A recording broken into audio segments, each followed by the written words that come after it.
transitioning over now. Alright, we're live. I think. Let me check. Check see if we're live. You're live. I am live. Hello, everyone. Whoever's here or on the VOD for later.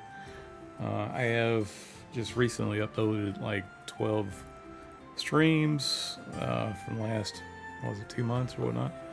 I am Nicodemus. I'm one of the designers for Monsters and Memories. I am joined today by my daughter, Flamily.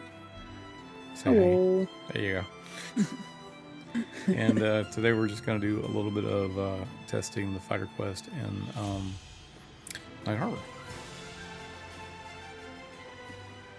Let's see. Dev server. I have wonderful news. There are bodies out here in the There are fighters bodies out there? area.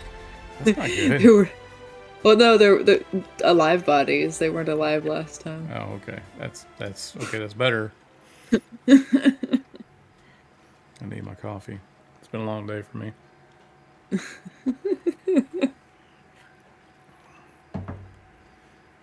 I am at the garrison. There you are. Oh. Tafitos. Hey, how's it going? Welcome. Your chat for your actual video itself isn't popping up. Oh, never mind. I lied. It's okay. It takes a second. It's like it's streamer. It's old. You know, it takes a while to get caught up. It takes a while to think about it. Fine Possum, how's it going? Hey guys, good to see you. Social. And then we gotta go click here and then group invite. I gotta find out if John's gonna make it tonight. All right.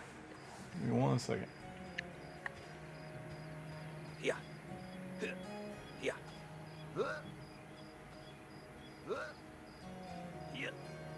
Yeah. It looks like he's still got some work he's covering. It'll be a little bit.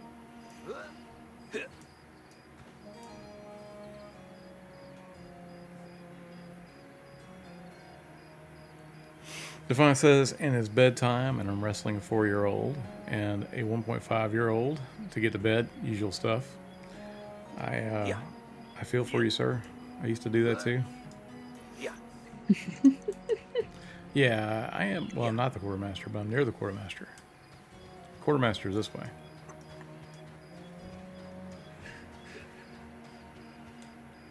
This is the quartermaster's office. And apparently he carries a crack staff. Tempting. I know he's... do you want to really try him? You know? He sells good stuff, though. Yeah, let's just check and see if there's anything on dev. No, it's pretty... it's not like, you know, the alpha or whatnot when the... or when the playtest goes live or whatnot. So... usually there's a bunch of items on the quartermaster. It's worth your time to go by and check, see what he's got. Sometimes he'll have good stuff. Oh, they were asking for the Quest Master. Oh, I'm sorry. My eyes are not working. Thanks for covering. Am I the Quest Master? I am one of a few, I guess. I'm Lore Master, I guess. Designer for Monsters and Memories. So, Quest Master? Probably, yeah. I've implemented quite a few for the game so far. And they usually have me do... Sean's my boss, Nick's my boss. Don't get a chance to really work with Ollie that much. He's mostly the back-end guy. Thanks for the follow, Mr. Skylark. Chaz says, "Good evening, sir." Good evening, Chaz. How you doing, sir? Doing any art lately? Lex says, "Hello, Nick and fellows." Hey, it's good to see you too. Welcome to the stream. We're just goofing off tonight, actually doing a little testing with the Fighter Quest. We started the other night and the server shut down on us about 2 in the morning, so we didn't get a chance to finish it. However, there are NPCs out here this time, so that part got fixed. That was funny. I'm sitting there going like, I know that NPC is over here. He's supposed to be right here. And I couldn't That's why say I was anything. like, I was circling. I was looking so long. I had you covered. I would have followed you all the way around the city if we were looking for people.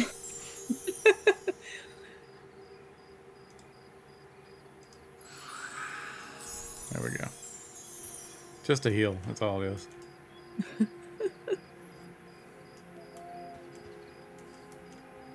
Well, I'm gonna have to look at my journal, see what the heck I'm gonna have to do next. I know it was Yeah, we only can like figure what you got a to couple do. days ago. Or we can just go out and start killing stuff if you want to. I'm checking to see if John is ready. Yeah, let's go get a level. Go get a level. Make it easier on us. I feel pretty weak. Feel like no sauce spaghetti. We are a little weak.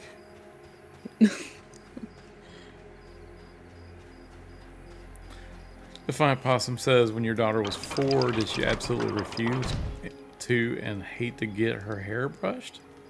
Or is it my daughter just... Okay, so my daughter who's playing with us here, who is Spaghetti again, didn't have any problem brushing her hair. But my youngest, when she was little, if you brushed her hair, you'd have thought you were killing her. I was constantly always putting detangler in her hair to try to make it easy. I was the one who didn't like showering, and then I got a laborious work job, and then I realized how good showers are. Showers are great.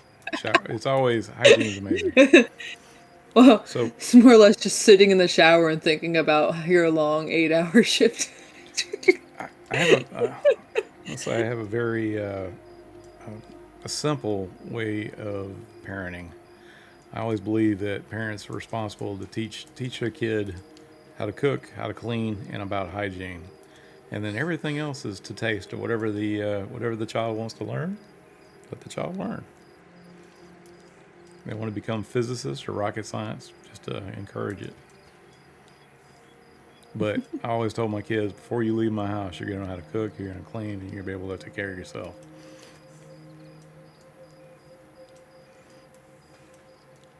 Such a bad parent.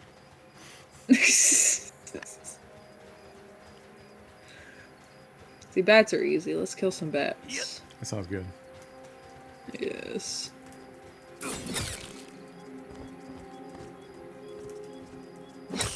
Wait, I'm supposed to like bats, right? Goblins, are they friends with bats? Well, I'm a beastmaster. I'm a friend with all kinds of critters. Oh. There you go. Good job. You go ahead and clean Bat up. fur. You're going to Alrighty. need armor, you know? Rats are easy. Defiant Possum says, my neighbors must think I'm killing her some nights. Yeah. It gets better.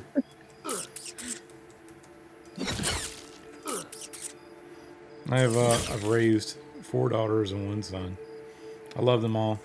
But I will tell you, my son he gets more trouble than all my 4 daughters combined. I think, and I don't think like my son is more mischievous than my daughters were. I just think that boys in general tend to get caught more.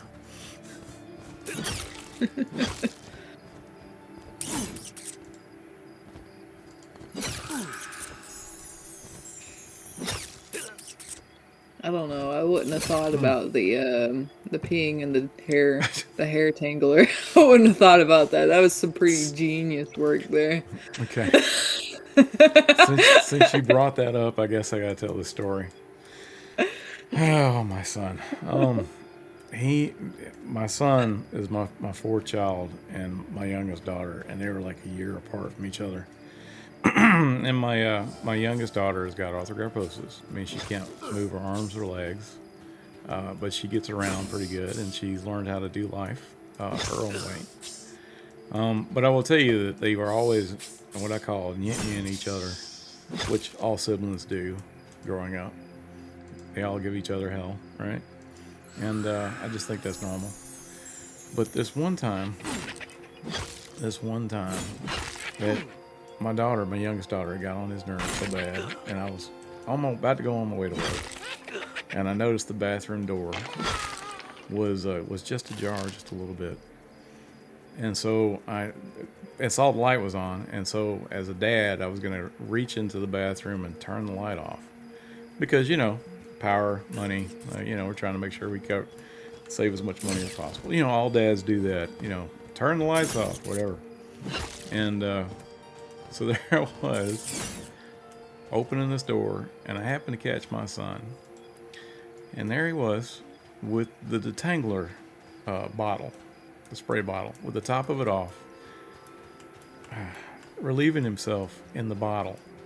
And his plan was, if I had not have caught him, and I could just see my wife in the morning reaching for that detangler and spraying all over my youngest daughter's face before she winds up, because she did this thing like in a flurry, where she would spray the detangler and then brush her hair back really quick, like within a minute. It takes me as a dad like 5 minutes to brush her hair, but mom is quick. But I happened to catch him, and I thwarted his plan, and I got on to him. But I thought to myself, that would have been really bad. Would have been really bad. She would have never forgave. Yeah, I know you're over there cracking it out. Now that he's older, he's like 20. I'm trying to think, he's 22 now, 23. But this is like when he was like, he had to be like 5 or 6 years old. Easy Lee, take care. Glad to have you.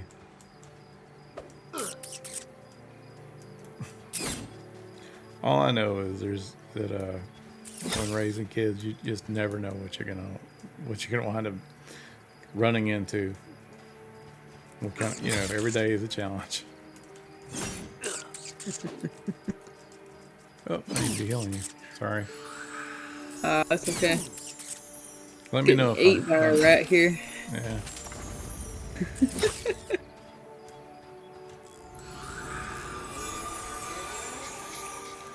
Yeah. Good thing is I found your brother out before the plan came to fruition, and I possibly saved his life.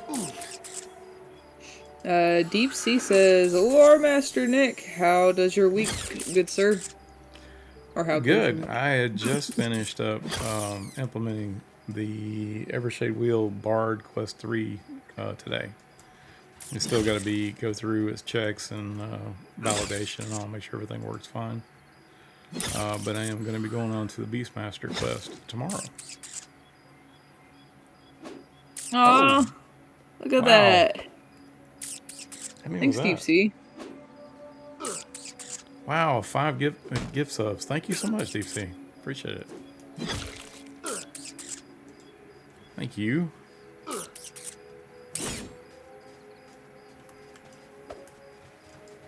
Wow, so I'm going to heal you once and congratulations to Cytorx, Strock, Mick Loss, Rogue163, and John. Look at that, John got it. So it's awesome. Look at that. Good deal.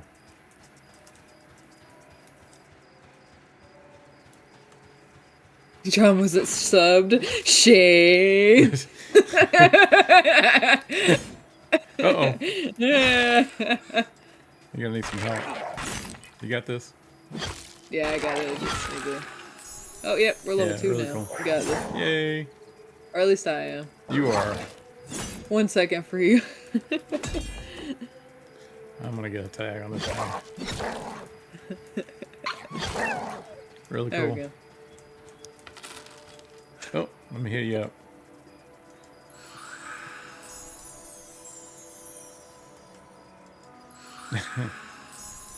The good part about telling that story is now it's been, immortalized, so when he's an old man, you can go back to this video and bring that story up anytime you want, right?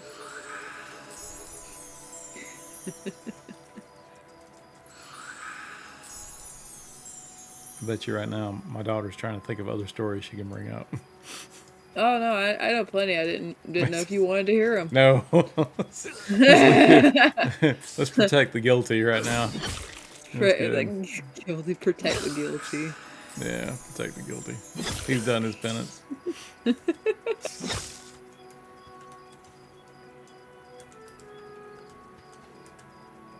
So, deal. Oh, I need to sit for a minute. yeah. Yeah, grab some coffee. Mr.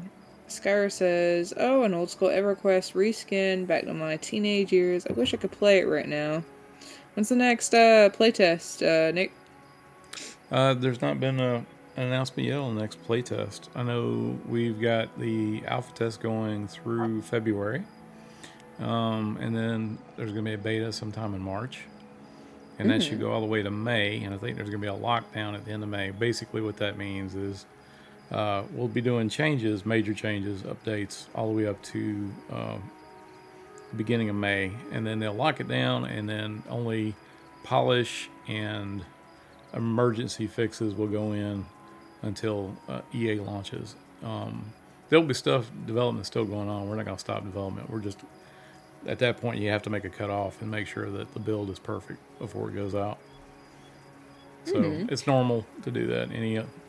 I've worked in software development all my life. It's similar like that in all kinds of sectors. And doesn't mean there won't be a playtest. I've seen random playtests come up on Discord, so make sure y'all are following the Discord server. Yeah, absolutely. Yeah, you're right. Because and to be honest with you, sometimes I'll find out like a day before you guys find out. Right? So it's all, there's a lot of factors go into, can we do it? And a lot of times sometimes it comes down to making sure, the availability of the people that can do the support, customer service, Ollie handling the servers, that kind of thing. And life itself has challenges where people are like, oh, this came up this weekend, I can't do it. So it's kind of normal to have it, sort of hit on the same week that it gets announced or whatever. Surprise test, or what they call it, a flash test, or stress test. Deep Sea says, last time you gave us some good TTRPG history. When did you first get introduced to TTRPGs, and do you mind sharing? Oh, I don't mind sharing. I love talking about games. As y'all know. Where are you going? Don't leave. Don't leave me. Well, I first got started. Actually, I was 8 years old. I was Generation X, which meant that my parents were not watching me all the time. My mother used to take me to the mall back when malls used to be a big thing. And I would go to a place called KB Toys as a kid while she went to go shopping. While I was 8, the KB Toys back in like the 70s was kind of just your regular like Toys R Us store, similar to that. But in the back of the store there was a spot for board games and stuff, and they had a huge table set up with like green felt over top, like a pool table. And these guys would run a campaign there in the store, back first edition. I think it was like 73 or 74 when D&D first came out. And so I would go and watch these guys, play D&D. And there was there was maybe 5 of them, and they were all ages, and there was like an older guy. And as I would go up there, and they were like, as I was 8, I was just curious, and they were like, hey, you got to be quiet, sit over here. And I stayed there all day watching them play D&D. And then it was like every weekend she would go shopping, and she would drop me off, and I'd be just fine for like 4 or 5 hours, right? And then one day, they were fighting some skeletons. And as an 8-year-old, I looked over and I said, this one guy, I said, I would do this, I would move here.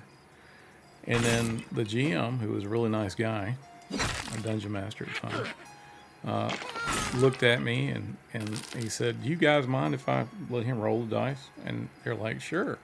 And I rolled the dice, and I was killing him. And he's like, "Well, give me that dice back."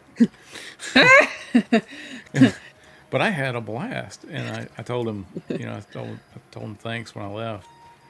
And he said, "You know what? You've been here like 4 or 5 weeks in a row and just been patient watching." I said, "Well, I'm gonna write you up a character for next week. You think you can, you can play next week?" And I said, "Sure."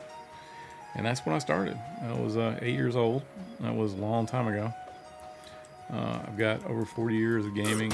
Actually, running games as a DM. I was 12 when I first ran my first campaign. My first module was White Plume Mountain, which is not an easy module, but at the time So, it was normal.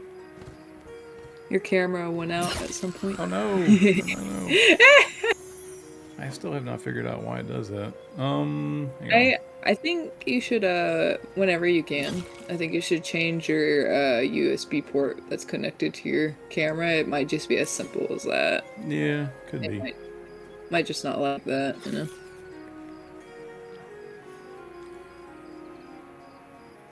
I saw let's some see. stuff.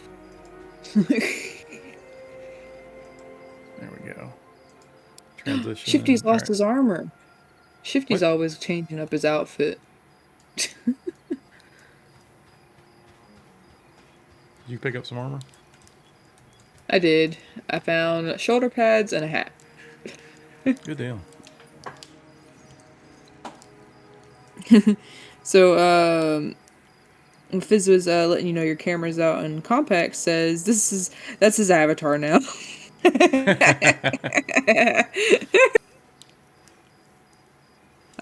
Mr. Skark says, to play What If Ranger again or a different class. Choices. Hopefully I don't fall to my death in Kelethin. Yeah. Or Kelethin. Killathan? That's not good.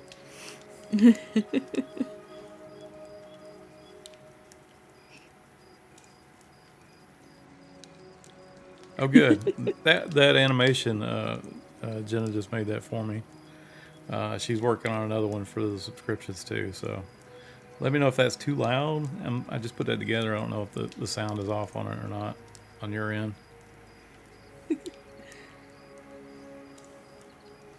But hopefully as time goes on, she'll add more and more of the animations for me. And I really appreciate it. I am currently working on something for subbing, and I just finished a little avatar for myself. Yeah, I got to get that plugged in too. I found out that I don't have to use the third-party product to do the animations. That actually I can hook that up in OBS. So I'll be working on that, learning that this week too. Ooh. I'll add that to the list. So you got some armor? Yay! Yay! You want to get to like level 3, and then we'll go after the Yeah, we can. quest. And you're still level 1? How'd that happen? I don't know. Let's see. I'm close. You're close? Oh no, 2. We need to go to Shifty. You think Shifty will fight it? No, Shifty don't care about us. Shifty don't care about it. No. He'll wait for you to die, and he'll loot the stuff off of you. I don't trust Shifty. Do you? I don't know. We're both short people. We're both short kings. We got a ways to go to be short king. I mean, Short squires. there you go. Make sure you got your auto attack off. Oh. Good deal. They're on it. Yay. Here, sit here for a second. Let's see, Fizwick says, question, when writing quests to submit to the team for considering, is there a special format the document uses, or do you just start writing a story? I will tell you, like, okay, so when I first started working for the team, actually, what I was doing, or how I got on the team, was originally I was going out and putting like short stories in the Discord. Also, it would show some maps and stuff I would do for my tabletop game, and then at some point, being a part of Sean's stream, he would stream like every week. He still does. But But at some point they needed a designer, and he told me, he's like, man, you need to apply for this if this is what you want to do. And I'm like, because he's like, your stuff's pretty good. And I was like, okay, I'll do it. And a lot of people had signed up for it. I didn't have any game experience other than, tabletop games. It wasn't a professional experience. I had done some writing for Paizo in the past. The guys who do Pathfinder. But the stuff I did never got published. I just turned it in, and it was all. But I will say that I didn't get the job. He called me or texted me like 2 weeks later and told me, "Hey, we had a lot of submissions. I'm just letting you know we're working through it. Just be patient. I'll get to you." And then the day he did contact me, he told me, he said, "Hey, look, I'm just gonna let you know, we got down to 3 people, but you're not it.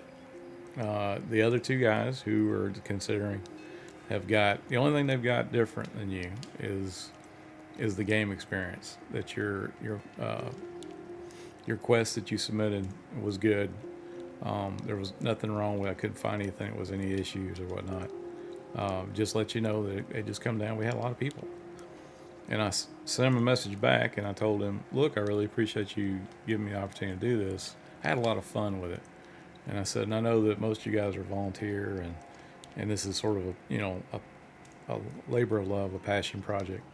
I said, "If it's okay with you, and if you're okay with this, if you don't mind, I would like to keep submitting to you some quests and stuff, and you don't, there's no obligation, you don't have to use it. But if it helps you out, or if it helps you, come up with an idea for another quest, then I felt like I've done something. I've helped contribute to this." And he immediately sent me a message back, told me, "Man, I love your attitude. A lot of people get upset and stuff. It says it really shows your character. It's like, if you would write me up like 3 quests. I just want to see like something very fast."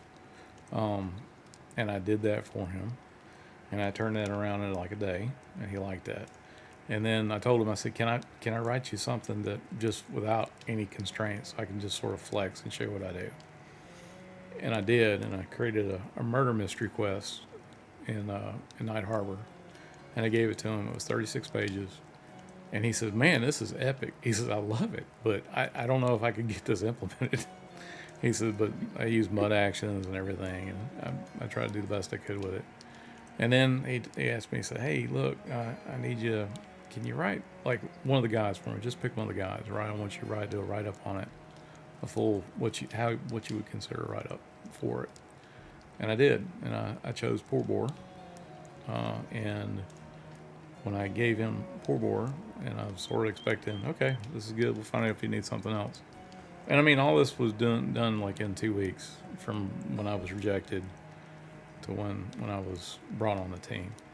That night he read it, and he come back, he says, "I'm gonna talk to Ollie and Nick. I gotta get you on the team like immediately." I was like, "Oh, awesome," And I got on, and I've been on the team ever since. It's been 2 years now, and I haven't regretted it. I know it's all volunteer work, and this is a big, when we launch, it's a big question mark. How good is this going to be? The people are going to be here, and as time goes on, I originally thought there wasn't going to be that many people. I thought, Niche World Cult, it's a small niche sort of group of people who want to play this game. And to be honest with you, if 5 people play this game and told me, "Hey, look, I really love this," then I feel like I've done something, right? Yes, I chose Porbor because I told him, I said, I kind of want one that is maybe overlooked. And I went in and I gave him one I had, and he was like, "Man, that's great. That's awesome." So he loved it, right? The team loved it, and then they're using it. So, I mean, it's just a series of fortunate events that I was able to get on the team, and I'm real happy that I'm here. I know I have a regular job. I work during the day. I'm a senior software engineer, but also a project leader in aerospace industry. It's highly I'll say it's very stressful. And there's times where I keep hearing people tell me, well, the gaming industry, crunch time, stress, stress, stress. I can tell you, I don't feel it, but I know that I'm probably used to heavy stress, so not that it's not there. It's just I just haven't felt it yet. But I'm real excited. So when we get to EA to see like all these people get in this world and get to explore and find stuff, and I'm already feel like as far as like I've had people come up tell me how much fun they've had. Uh, Acolyte, when you get to see you do the measurement quest, right? And that made my night. That was a particularly hard quest to put in. But I wanted to make sure that it was reminiscent of old 70s and 80s style, I would say, quest or games back then. And also I put it added in there where you do math. My wife's a math teacher, and I wanted to, sort of, if you can teach somebody through gaming something, and most of the stuff here is kind of rudimentary. Most of the people who are playing the game is more of the is an older generation of gamers. So it's not like you're learning a whole bunch, but at the same time, it harkens back on those days where you would learn something while you were gaming. I'm glad Thanks, you love it. Gumbeard, for the was that follow? Oh, thank you for the follow. And the alert is coming up though, right? It's been hitting pretty good. It's coming up. I personally can't hear it because I have my Twitch turned down. But Okay. but that it might be different for other people. Okay. Yeah, let us know if any of the sounds are too loud or whatnot. I appreciate it. Oh, and we also have Mr. Skyark says, similar to EQ, will this be a grouping kind of game? EQ wasn't very solo friendly. I think it's much better with people. Soloing is hard. Yeah, I was the main. Yeah, this is very much like EQ, where there will be times. There are times when you can solo, right? It may not be if you're looking at like time to kill and speed and getting through levels and stuff like that. You're gonna have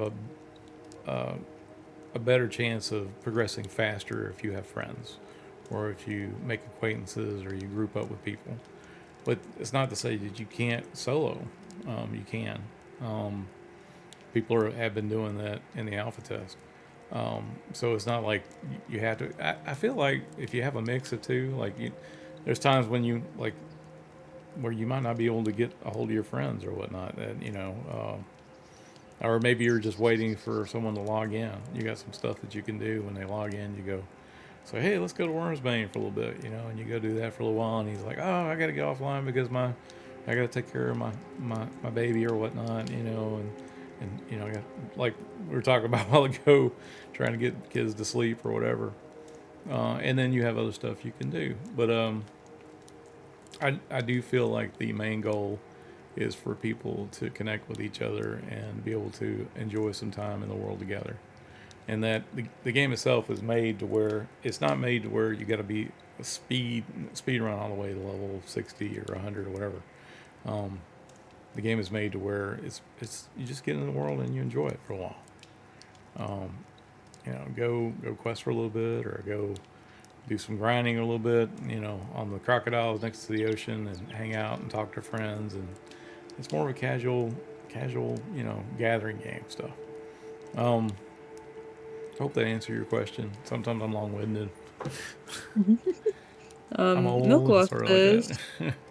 I deeply hope Shifty makes a huge appearance in some endgame quest. I hope he's like the god or something. Personally, like I want to be like the whole party be about to die and Shifty comes in. Yeah, well, it could happen.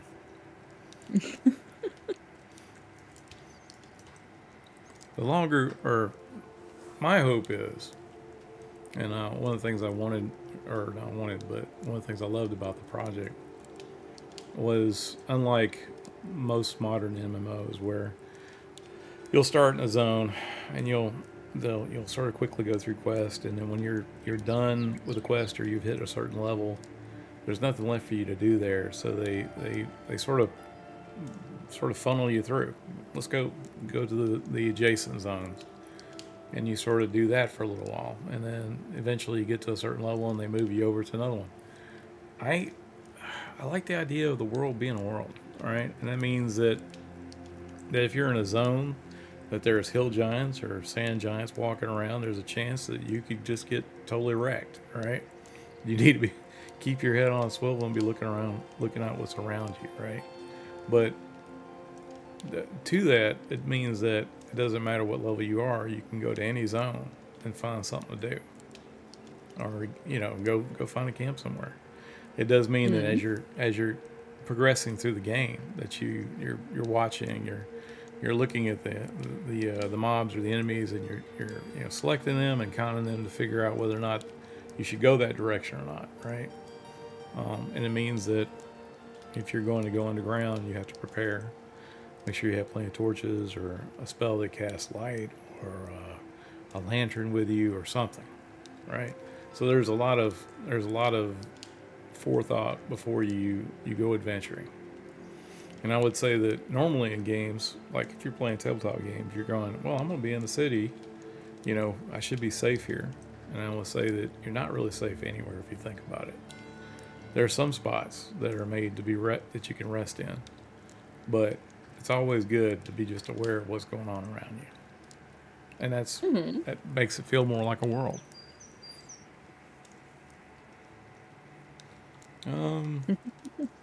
Fizwick says, at level 8, my favorite memory is wandering into Glass Flats and asking people how they were doing, and someone at OOC said, you were level 8, what are you doing here? I said, adventuring. He said, you'll have yourself a time. Yeah, I agree.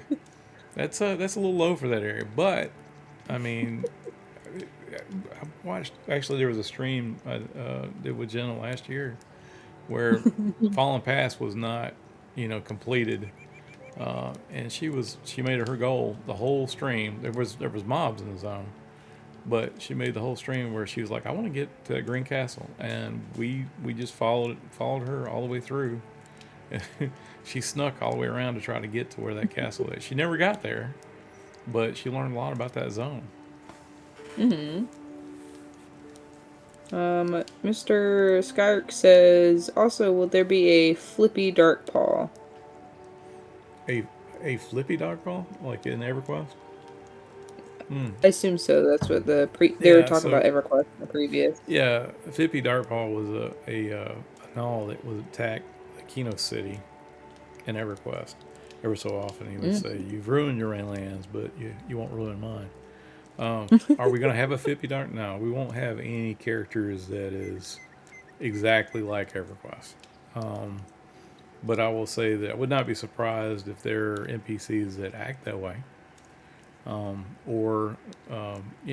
There's Monsters of Memory will have its own NPCs that will be just as memorable, I believe, over time, once you get to know them.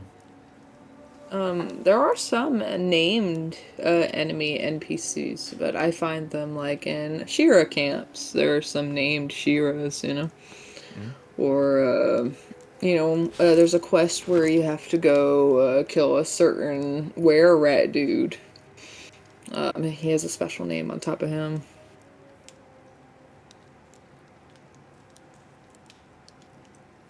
So, Mr. Skyrk says, appreciate the answers. I must know, will dying be less forgiving? I remember 6-hour corpse runs back in the day in EQ. Tear face. I don't know less forgiving, that's very subjective, right? It depends on, like, my memories of dying and yours are going to be different. But what I can tell you is that there are ways that you can mitigate the corpse runs a little easier. It does pay to have friends who, if you're a monk yourself, has feigned death, or know a necromancer, can help you find your corpse or whatnot. It's not going to be, there's going to be some rub, but it's not impossible. And now, currently, if your corpse stays somewhere where you can't get to it for a while, you can go to the Temple of Matswar and talk to the priest there, and they can get your corpse for you. The Temple of Matswar in Night Harbor is next to the Concourse of Souls, if you know where that's at. And if you don't know where that's at, you can always talk to a guard to find a location like that. Hopefully that helps. I know I had two ideas. One would have to be like implemented in the game. The other can actually be implemented by the players themselves. The players themselves, one, have a higher level player, and this is a way you can earn money. Stay outside of like Wormsbane or something. You know, you can run through there easily because you're higher level. But you can like chat the people that are naked, assuming that they've lost their corpse. Give me something gold, and I'll go drag your corpse to you. Yeah, I mean, I'd love to see that, or if someone was to do that, or have a card, or go run Or in, grab it, come bring it back out. That'd the be cool. in-game implemented one I thought would be a funny idea is you remember like some of these older like movies when it's uh showing like the corpses in a big what do you call that, carriage. We could have like a little carriage going around, and there'd just be it collects corpses after a while. Like if they sit for like say 10 minutes and they're not touched, they go to the corpse carriage, and you can pay the corpse carriage to get your body from them. Yeah, yeah, but to their point, right? It's still going to be somewhat unforgiving. I mean, you're still going to have to work to get your corpse back, one way or another. I do believe that after some time, there's like you like I said, you can go to the Temple of Matswar and see if they can summon your corpse, but that's not immediate, right? It's not like you die and you go, oh, okay, I'll just run over to the Temple of Matswar. It don't work that way. It'll definitely make players think before they go into battle. But let's say you're playing and you just had a rough night. People have bad days, right? People rage quit games all the time. What I'm saying is that there is a time where you can, and it may be good to step away from the computer for a little while, go to get some stuff done, and then come back, and then go to the Temple of Matswar and go like, hey, look, priest of Matswar, I got killed, and I need some help, right? And then at that point, you get your corpse back, and you can continue on from that point. Deep Sea says, I'm hoping, praying, pleading that the game remains unforgiving. I know fast travel, flying mounts, built-in maps make it easier, but I honestly think it makes it better. I think it makes it more lonely. Yes, it does. It actually does. The thing is, the more stuff you can do by yourself that you don't have to actually deal with other people, it does make it more lonely. By not having a map and having people discuss and try to find stuff, it creates a social interaction, and that's pretty much what we've been trying to do, is to make sure that there's ways for people to communicate. And then I have people say, well, if there's not a map in the game, then there's just going to be a website outside the game where people will go to, and that's encouraged because it's very reminiscent of what it was like back in 1999, when sort of the early days of the internet or whatnot, where people were congregating in forums and let's say like chat rooms or whatever, and discussing stuff that they found here. So it was still creating some socialization, even if it wasn't inside the game, right? And it was something magical about that you would, it seemed like the whole world was playing EverQuest at the same time and learning stuff, and learning secrets, and then sharing them with other people, and figuring out little bits of lore here and there, or finding it, finishing up a quest that no one has found before. And there's a lot of good benefits for that, right? I think that if you have like EverQuest is got every step marked for you, you don't use your brain that much, right? You kind of just follow the list, follow the golden light to the next spot you need to be at. Go look for I was trying to explain to somebody the other stream the other day, where if you walked into like a tavern and there was 15 people in the tavern, and they all could be different races, talking different things or whatnot. But if you, as a player, are trained to look for the exclamation points above their heads, that robs you from the chance of interacting with the other NPCs that are in the room, because you're just going to go talk to the one that has the exclamation point, because that makes sense, because that's the only one you can get something from. You may be able to get stuff from the other. Hang on. You may be able to get something from the other NPCs in the bar, some lore piece, or it may connect with something down the road that is not connected to what you're doing right now. But because the way those games are set up, player probably would never look into it, because they would be like, oh, well, there's no reason why I should do that. If there was symbols over their head, then I should go over there and talk to them. And so I feel like the way we're doing Monsters of Memory is having it where you can go and learn stuff, and it pushes a player to be thinking about it as they go forward. Should I talk to this dwarf at the table over here? He seems kind of rowdy, right? I mean, he's already slamming the mug against the table, and he's talking in dwarvish to the elves across the other side of the table. Maybe I'll go hail him and find out how good day he's having, right? And if that started a fight or combat, right, you'd be like, oh no. But if there wasn't in another game, if it wasn't a symbol above his head, you wouldn't do that. You just sit back and watch, or go do something else where you could find someone that had a symbol over their head. All right. So, Mr. Skyark says, being a few zones over, deep in enemy territory, I know I'm screwed if I die. I'm practically holding my breath as I sneak around. I have something you might not want to know. If you find yourself someone who knows the spell, not what's the spell that resets your spawn point? Do you remember that spell? Oh, you mean the bind spell? Yeah, bind. And So the gate gate to get isn't there. it? Yeah, gate will send you back to your zone, but bind you can actually make somebody else bind to a different zone as well. So if you ask another player to bind you, you can bind yourself to this new zone you're going to be at for a second. Also, I've noticed something that a lot of people are doing is, well, they'll bind like right outside a dungeon, right? So they don't have to make the run all the way back from their original bind spot. They just make sure that it's somewhere where they're not going to get trained or whatnot, and they'll bind their whole party there. So when they wipe or whatnot, they can start like really close, or they'll bind like Yeah. in the bank where they can get their stuff really quick. Which is, I mean, Another smart.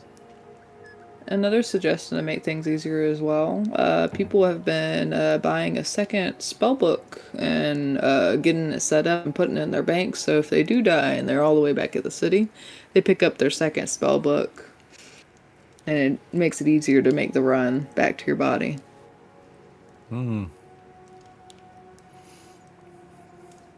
As a necromancer, I'm like, only 2 spellbooks? Only two. I like collecting spellbooks. You never know when you're going to need another one. Let's see. Rogue says, can non-casters bind outside of cities? Yes, actually, you can. When you say can non-casters, I know that that a caster can click on a non-caster and bind them. So you have to be bound by someone else to that area.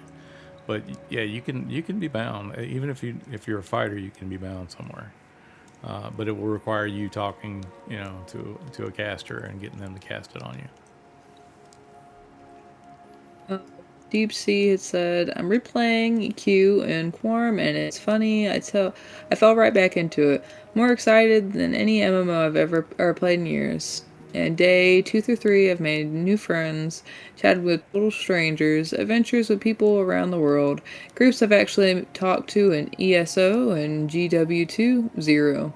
I can agree with that social aspect because I played ESO. There's absolutely no need to talk to people in Elder Scrolls. You can play that whole game by yourself. And I know. Like, you don't need to do the I, dungeons. when that came out, I was so excited.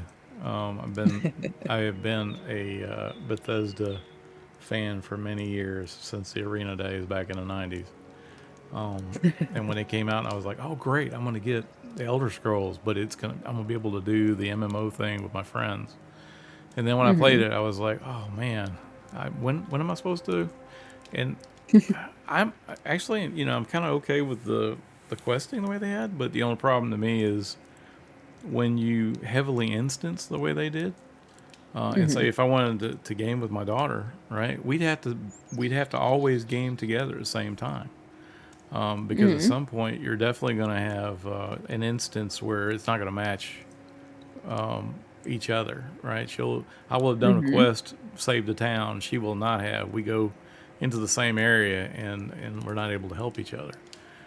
To me, I feel like that's a huge drawback. But I mean, I guess they went the way they went, and it's not a bad game. I like the game. I do feel like it's, I wish it had more. I guess is what I'm trying to say. I think it was much better as well when it first came out versus now, just because they made the game way easier now. I've said this before, but you can travel anywhere at level 1 and be fine. You can attack enemies anywhere at level 1 and be fine. When it first launched, there was actually like a level 50 zone. If you traveled there at level 1, you get one shot and die. So Yeah. there was the challenge, you know? Yeah, there is something to be said for. I mean, because I know what they did. They wound up making it to where the challenge of the enemies are based off your level, right? And basically, because you never really advance. I mean, you get these abilities and stuff, and and your number goes up, but you don't feel that because you don't become more powerful than the creatures around you. They stay within range. So it's a constant treadmill forward. But it would be, when you're, I tell you, I do this in a tabletop game where I have the characters at level 1. They'll fight something like kobolds or goblins or orcs or whatnot. And then as time goes on, they may come back through an area where they were originally attacked by orcs or goblins, and I'll run another encounter at that point. They may be a 5th or 6th level. And I may have like one hero orc, right, who's maybe 6th level, but the rest of the orcs and goblins are lower level. And it may not be as challenging to the characters, but they should feel like their time, they've been working on these skills and they worked on these levels. At some point, they should feel like, well, I'm not 1st level anymore. I can take these guys, right? And so, it makes them more, grounded into the world because they can feel that power change, and that they're becoming more heroes. And I'll have other GMs look at me and go, "Well, that wasn't real challenging to them." I said, "It's not every encounter, but it does help establish a power base for the characters. And It's important." there are times when encounters should feel overpowered as well. Um, Good example. I was actually not the DM for this. I was a player, but I like to hold back as a player. I let my other teammates do what they want to do. But there was 12 guards outside. My brain, I'm like, that's too many guards, And player goes outside, starts combat, and I'm like, oh no, oh no. And after the game, so the game ended up, everybody was making death saves but me, and somehow I killed the final guy, and I dragged all their almost lifeless bodies in a room and let them heal. But at the end of the game, the GM was like, now why on earth did y'all start fighting them when there were 12? I thought because I put that many guards out, y'all wouldn't attack them. Yeah. That happens all the time. Hey, Tabs, how's it going? It's good to see you. Mr. Skark says, will there be epic weapons for some classes? Yeah, I do believe that there will be epic weapons for quest for epic weapons. Or at least that has been the intent signaled by Nick and Sean. Mm-mm. Is if the question is there epic weapons now? There are some pretty powerful weapons and items in the game at this point. Mm. Don't know if they are. I mean, because there's like 5 or 6 designers now. I don't know if any of them are tied specifically to like an epic quest, right? The stuff I've been working on in my little part of the world, Phelan Draw. Uh, the class quests for currently are like between starting level and I think like 15 at this point. So I've been trying to just knock all that out and letting other people take care of the higher level zones. So, yeah. Acolyte says, and you don't need to keep the spell book on you to use the spells you mem from it. So after memming spells for your corpse run, put the second spell book back in the bank, just in case. I found this out the hard way and ended up with 3 spell books. Hee hee. Yep. Good deal. Just carry a little mini library on you. No, don't do that. Especially if you're in a PvP server.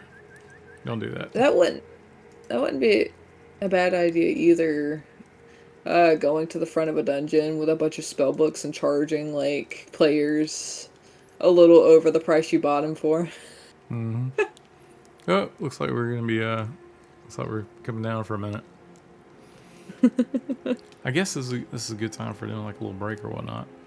This Sure. since they're giving us a shutdown message, it's probably just gonna come right back up. It's probably just some code that got moved up. Yeah. Okay. I'm actually gonna step away for a minute, go grab some more coffee, and I'll be right back. Jen, do you wanna talk to them a little bit, or I can. you can? Okay. I mean, I don't know if I'll be able to answer everything. Okay, I'll be right back. Oh, yeah. So, Mr. Skark says, I once played EverQuest so much, I woke up late for work, told myself I'd get a port, and went back to bed. I'm such a time freak. I have been late for the work, but it's usually very rare for me.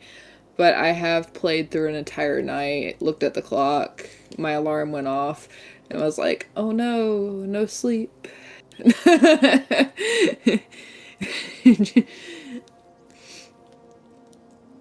Tavish says, hello, Nicodemus. Deep says, absolutely, that some encounters should be OP. I will usually explain before a campaign, don't be afraid to flee. Some of these are not meant to be won. I I feel, yeah, it's good to do that, and me personally, I have put out super powerful enemies. Um, I feel like my players do know when to flee, though. They'll like start getting hit with super powerful attacks, and they're like, oh, nope.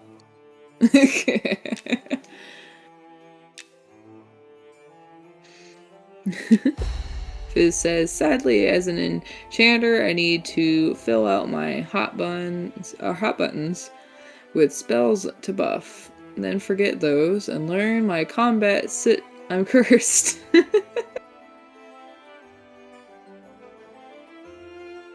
Yeah, sometimes when I die, I'll run back and I'll actually forget to, because I'll be playing like the fighter before that or something, you know? And I'll forget to down or learn some spells, and I'll be fighting it like, oh no, here comes just my blade, that's it.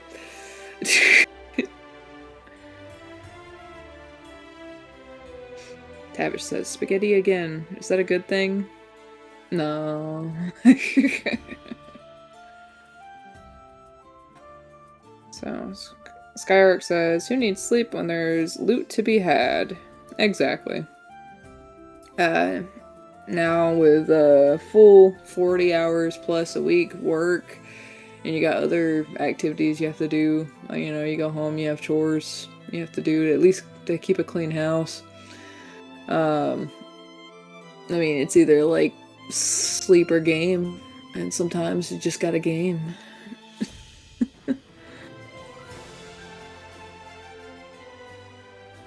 Deep says, so did Nick introduce you to RPGs early on in life?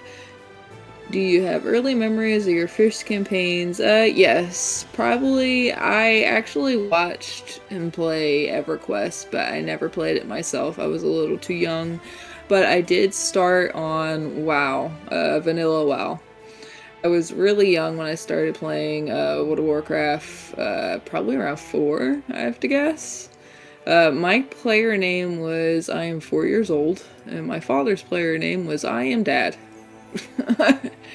We would just hang around the starter zone, and I would just kill mobs there. Because I was 4 years old, I had no manners, so if you were fighting something, I would jump in and start killing it, and because I was in the level 1 zone, I would be like level 6 or 7 from all the mobs I've killed. So I'd one-shot, and he'd have to go in the text chat and say, I'm sorry, she's 4.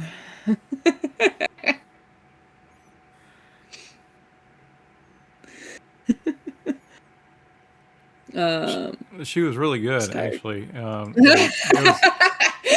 It gets me is I would have to go and explain to these people, hey, I'm sorry, and they would be like, and they would first they'd be upset, and then they would get into role playing, and she would go help them out, and they were like, thank you so much for saving us, and I just laughed, and she was just so excited to be helping people out, you know.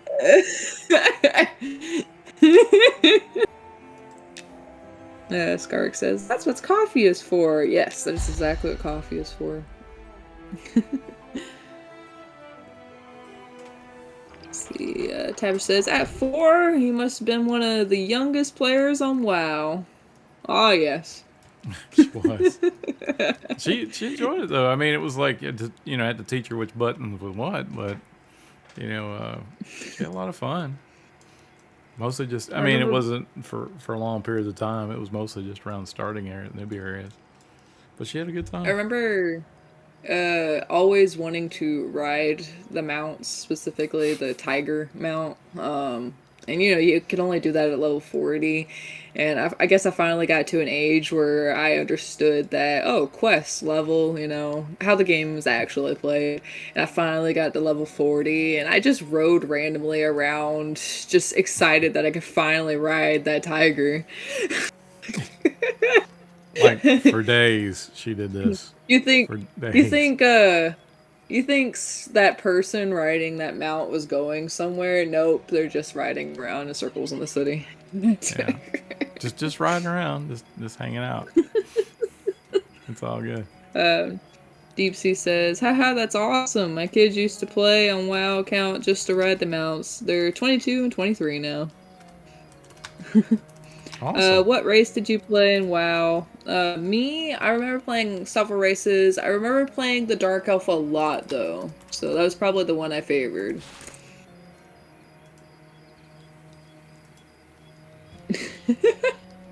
I don't remember what I called the mount. Could you? Yeah, you could totally name mounts, right? I don't know. I mean, you probably just called them something. Something like Kitty. Yeah. I can't remember. I just remember that it was like any chance she could get to ride the kitty around, she would.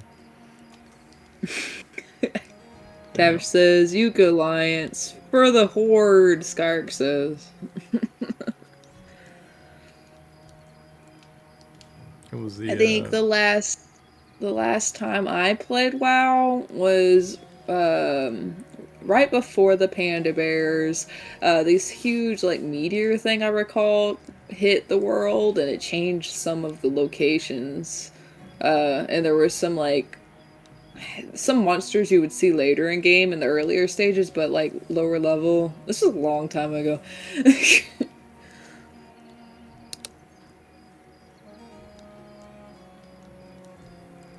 I think the actual last races they had when I played was Goblin and the Werewolf people.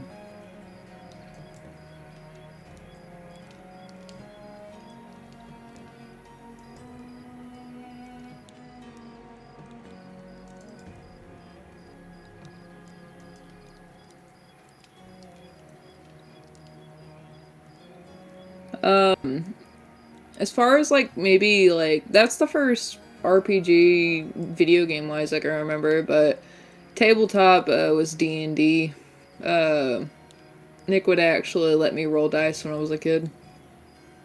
Oh yeah.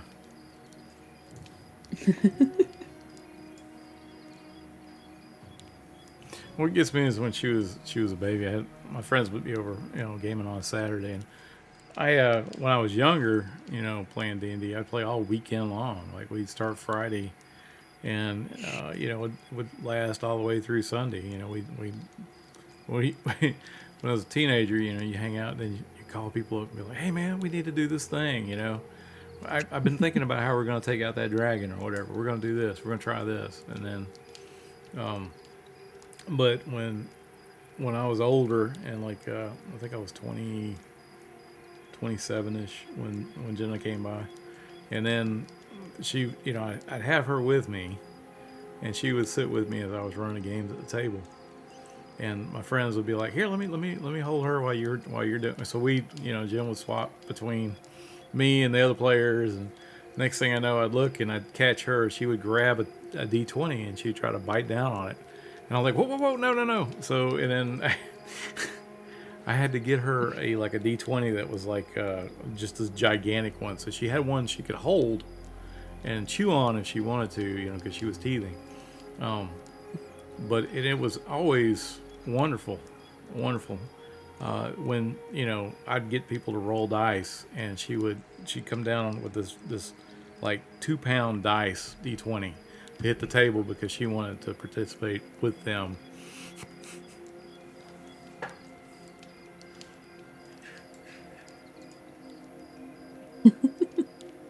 Jonas says, "Let me roll dice sounds like gambling." I got a funny story to tell you. Somewhat it is, I guess. It's So, I've actually this happened a couple of years ago, and this was my fiance's parents. They like to gamble. They go to like casinos and whatever, and I've never really been introduced to it my whole life. Which good parenting, whatever. But they take us to this place called like the Hard Rock or something. And there's a whole bunch of machines there, and the mother's like, here's 100. Now you can go play. wow. That's pretty cool. I'm like, well, your granddad would not have done that for me. He would not have. No, but give me the $100. give it. You about ready to go out and start attacking some stuff? Yeah, we can. John, do you want to join us, or are you still busy testing?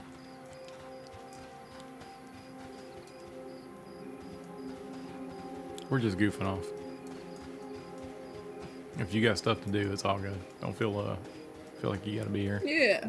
Don't feel pressured. Yeah. No peer pressure, sir. Deep Sea says, last time I played WoW was the Cataclysms. Stayed up for the midnight launch. Day before I deployed military, knowing I would sleep the next 2 days. It was exciting, but never got back into it after that. Man, I think that's when I stopped playing WoW was Cataclysm. I was actually going back to finish college. Mm-hmm. Looks like a lot of people stopped at that time. Even Skyrick says he did. Well, I mean, I'll be honest with you. Like, I did play a little bit of Cataclysm, and it felt like, the whole world changed, right? And I do think that, I'm not sure if it was for the better. I mean, there's got to be a reason why people like playing vanilla WoW, right?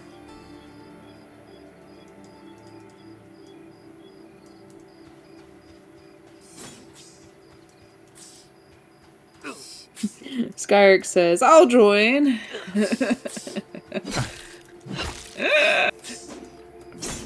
I appreciate that. John says, finishing up though, that quest. Ran into some technical difficulties. Okay. It's all good. Thank you, John. I appreciate you testing it for me. I will say that if y'all are interested in getting into the alpha, make sure you catch a hold of Nick Streams. He's the one that does the giveaways for the alpha keys. I do not do them here, mostly because I just he keeps up with all that, and I just feel it's just easier.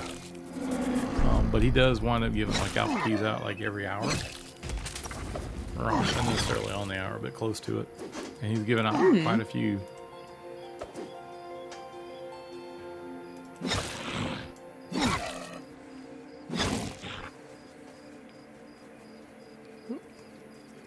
Get him. There you go. Oh. And I looked away for a second to try to. He's got a skimmer and a mushroom. A scimitar. Is it scimitar? Scimitar? What is it? I sound a lot of things out. I actually used to say chemical a lot more instead of chemical. So it's probably scimitar. Oh, you're being attacked. You got it. Yeah.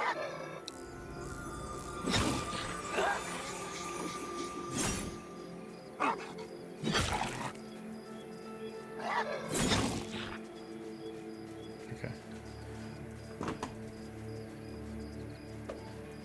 I tried to check out to see if I could figure out what was going on with the camera.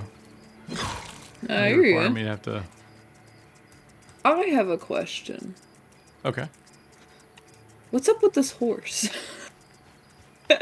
It's a good question. I think that would be kind of scary. Just hanging out. Like it was in the city the other day, and now it's just here, sitting here. I'm gonna hail it. It didn't respond. Did you target it? I did target it. I'm gonna consider it. Oh wow, it's indifferent to my presence. Would you like to die? And then after that, it's like food is his diet. Well, I'm glad it's not goblin. That's good. I'm guessing someone's testing with it. That's what I'm guessing. I just left it out here. Can you consider it? I mean, is it closer to your level? It's probably higher than that, I'm thinking. No, it's like red for me, so it's probably like level 50 or something. Gazebo Thief, thanks for the follow. Appreciate it.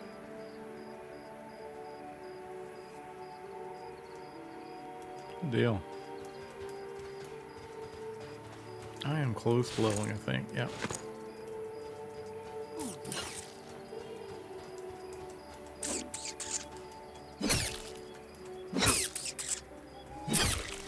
You got like a Wolverine claw going on. Oh, Oh, you're not. Deep we're CB we're not in says- party. What? Is that the problem? That's the problem. I knew there was something going on there. I'm glad you saw that.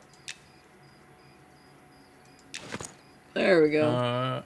I don't know if you read this out already or not. Deep TB says, Sam, I don't know what it was really. Something just didn't hook me past that. Some genius probably could figure the reason. It just didn't suit me well. Yeah, I mean, the game was different. And I feel like in MMOs, the familiarity is part of the, I mean, you have to have like a, it's very similar. I don't want to say, how do I say this? Okay, so I liken it to when I'm doing tabletop games. And what I can tell you as a GM of many years, that I've learned that there are some things you can't do as a dungeon master. You can't do it without being very careful. And one of those things is the identity of the character. In the game of Dungeons and Dragons, there's ways that you can polymorph somebody. There's ways that you can change their race. You can, when they die off and you bring them back to life, you can reincarnate them into something different. And what I'm going to tell you is that you can do that, but should you do that? And the answer to that would be no. Because what you don't realize is most players, when they play a character, they get really attached to them. And if you change something core to that person playing that character, they detach themselves from the character. And I feel like maybe the world is also an NPC, a character. And if you change the world too much to where the familiarity is gone, then maybe the players sort of dissociate themselves from the world. And that may have been what happened to you. This is just a theory, but I'm just saying that I've noticed that in tabletop games it's like that. And the reason I say handle with care is most games usually have, for anything that happens in a game, there's some reverse for it. In Monsters and Memories, if you die, you can get resurrected, right? If you're playing D&D and say someone tells me, well, don't use the Sunder ability, but I would. Sunder ability is where you can break someone's weapon. Say someone has a magic item that they are absolutely fond with, and you use a Sunder ability and it's successful, and you break their +4 Holy Avenger. And, it makes for a great game. It's tragic, and then you can roleplay that. But that player has lost something that's just like he lost a friend, right? But even in that circumstance, there's the spells Make Whole, and there's ways that you can remake the item back, right? Or you can make it a quest to say, take the shards of Narsil, right? Narsil, like if back in like Tolkien's book, and have them reforged by the elves, right? So there's ways that you can make every tragedy, come back, and if it's used to drive the narrative and have characters partake in the reforging of the weapon or whatnot, then it works out really well. But most games that I've played in where GMs are not really on top of that, right? It's not necessarily their fault. It's just, they think of it as just a. They think of it just as a, oh, this is just a part of the game. You lost your weapon. You'll find another weapon later. Does that make sense? Did I relate that pretty good? Okay. Xana says, "Hey, Nika." Oh yeah, I left that belt on there for you. Thank you. So you can have a piece of armor. Yes, because I'm pretty much naked at this point. Yeah, you got your Wolverine claws, but that's about it. Mm-hmm. I heard a wolf, but I wasn't sure if that was in game or if that was my dog over here asleep on the couch. Oh, having a nightmare. Okay, it's just out. Could have been a Shiro.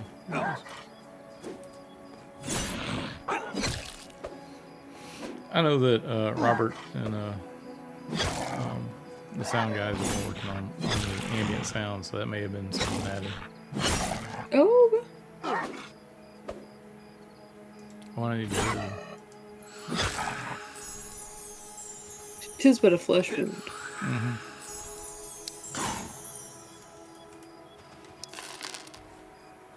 We got a necklace. They've been adding more food to the game. It's been a lot of it's been in the form of bags, but like if you hover over it, it'll say potato or celery. Good deal. Tsunami-san, so, thanks for watching. 3-stream streak, awesome. Yes. Tibet says I full BIS from rating on my Death Knight. Cataclysm launched and all that work was replaced by a green quest weapon. Killed all desired play. Yes, and that's similar to what I'm talking about. Is that it's not necessarily that it's respected the game beforehand. What they're trying to do is they're trying to get a baseline to move forward, and I think that anything, even if it probably would have been better, if you have. I'm trying to think what the highest is. It purple for the highest color in a for a legendary item or whatever it is in Warcraft. If they come up with a different color, for the baseline if you're level 60 and everything's purple and you've maxed everything out. If they were going to continue the game, then they should also scale the new weapons and stuff as well, right? Otherwise, you feel like, oh well, I mean. And kind of, I'm just saying that you wouldn't have the green item issue, where it's a green item is more powerful than a legendary that you've had. I remember, I don't know if it was EverQuest or WoW, but there was such a rare color that people would literally just wear that item and nothing else. So they'd be like, if it was a ring or something, they'd wear that ring and they'd be naked just to show off that item because it was so rare. Keysar says, for me, it was Battlegrounds being implemented in WoW, but specifically when rewards were added. To your point, it fundamentally changed the game. Yeah. I mean, at some point, I mean, I can understand game developers are trying to be innovative and give people new reasons to play, right? And I think that's not bad in itself. But if you change the core mechanics, the stuff people have been used to playing, and say, hey, look, I know how you've been playing, but this is the new way now. That it does create some sort of fundamental schism in the player. Where they go like, oh, well, I'm not as invested as I once was. Mm-hmm. I remember when I liken it to when 3rd edition turned to 4th edition D&D, and I understood that they were trying to make a game that they could easily port into computer games. But the tabletop game I played, which was 4th edition, was very complicated. It was very slow, and it was very, I don't want to use the word tedious, but what I'm saying is it was not player friendly. I played one game at a convention, and I knew at that point that I was going to go back and just play 3rd edition. Fortunate enough, Paizo came out with Pathfinder, and I was able to change over to that as a derivative. And Pathfinder 1.0 was absolutely great. Love what those guys did. But I'm just saying that it can be, whether it's the game system, game itself. But I don't want to say like you have to stay completely to what the original system was, but it should definitely be handled with care.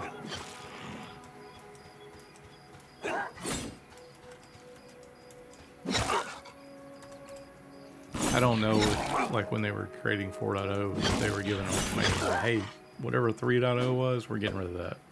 No, all these people are going to go for it. It felt like that at the time. I don't know. Mm-hmm. But it just people who had been playing the game for 30 years, I thought, were completely alienated. Mm-hmm. And it could have been, to be quite honest with you, they could have been like, well, we're appealing to a younger audience, and that I was not the target audience at that point.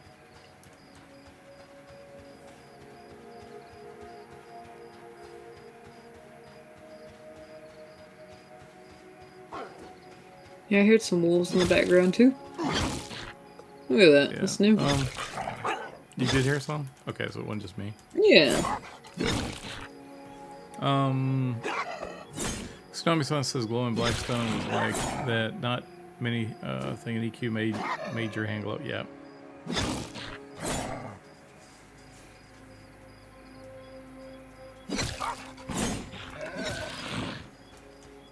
So, Too Tired Jakar says, has there been any changes in the fighter starter quest line? I don't believe so currently. I think this is the same fighter quest line that was originally there. I know that some of the classes have had like a third portion of the quest line added, but I'm not being that I've been in Phalandraw doing quest lines there. I haven't really done anything in Night Harbor recently. So last time I looked at it, was all the way. I mean, what was there was there. Hopefully, my plan is that once I finish the Phalandraw quest lines, then I can come back and work some in Night Harbor before EA. I want to try to get as much as I can get done to make the city feel more alive, I guess, the best I can. Oh, yeah, check out that scout we just killed. He has an onion. An onion? I want the onion. Good deal. I'm gonna make some potato soup here soon. Tavish says, any system that splits the player base is never a good idea. Battlegrounds seem to do that very thing. say that in a lot of games, you know. When Overwatch 1 went to Overwatch 2, you know, a lot of different things. I don't. Oh, so I'm trying to think of another good example of what I'm talking about. Some a company that's sort of done it well to me is the like Magic the Gathering, right?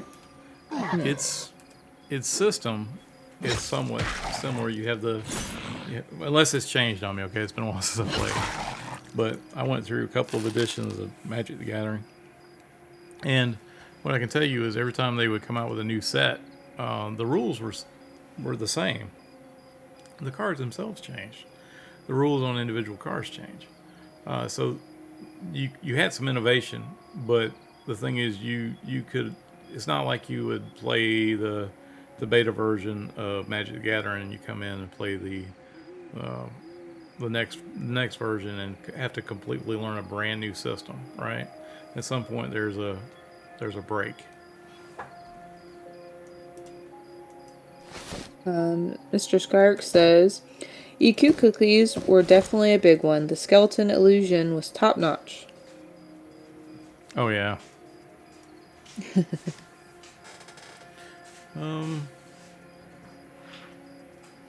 Too tired. Kara says, you want to read it? Go ahead. I'll let you read it. Again. Well, you did it. You did it so well, right? It's you're a natural.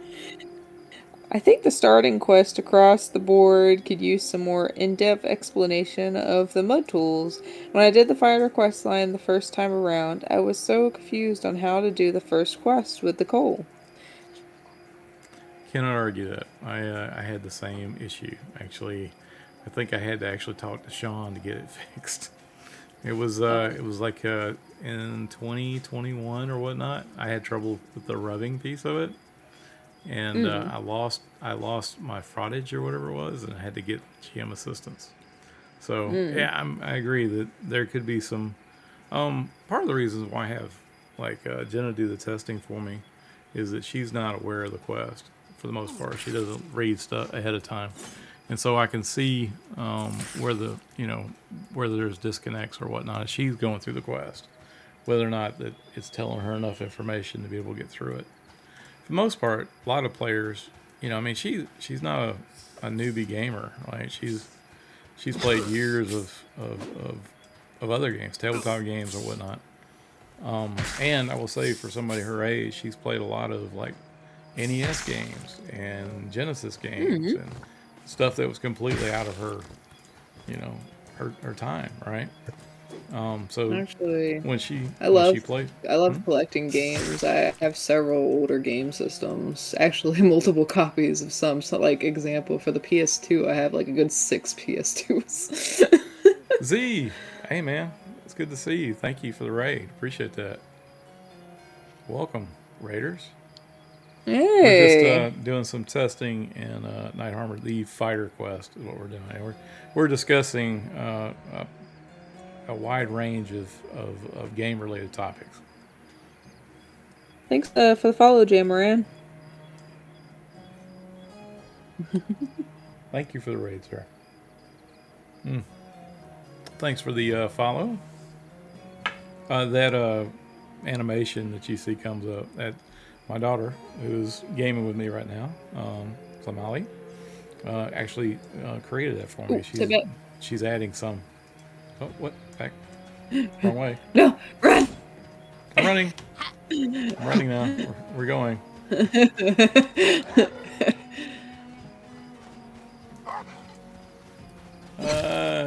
Beleg Stringbow. Thanks for follow. Oh no, you didn't die, did you? No, okay. No. No dying on me. Oh, fuck. When you get low, I'll myself. taunt him. I'm I'm not taunting gonna him. make it. I got him.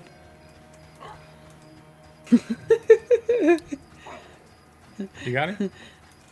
I got him. He's on me now. Come on. We're almost there. Oh no! Almost there. Keep going.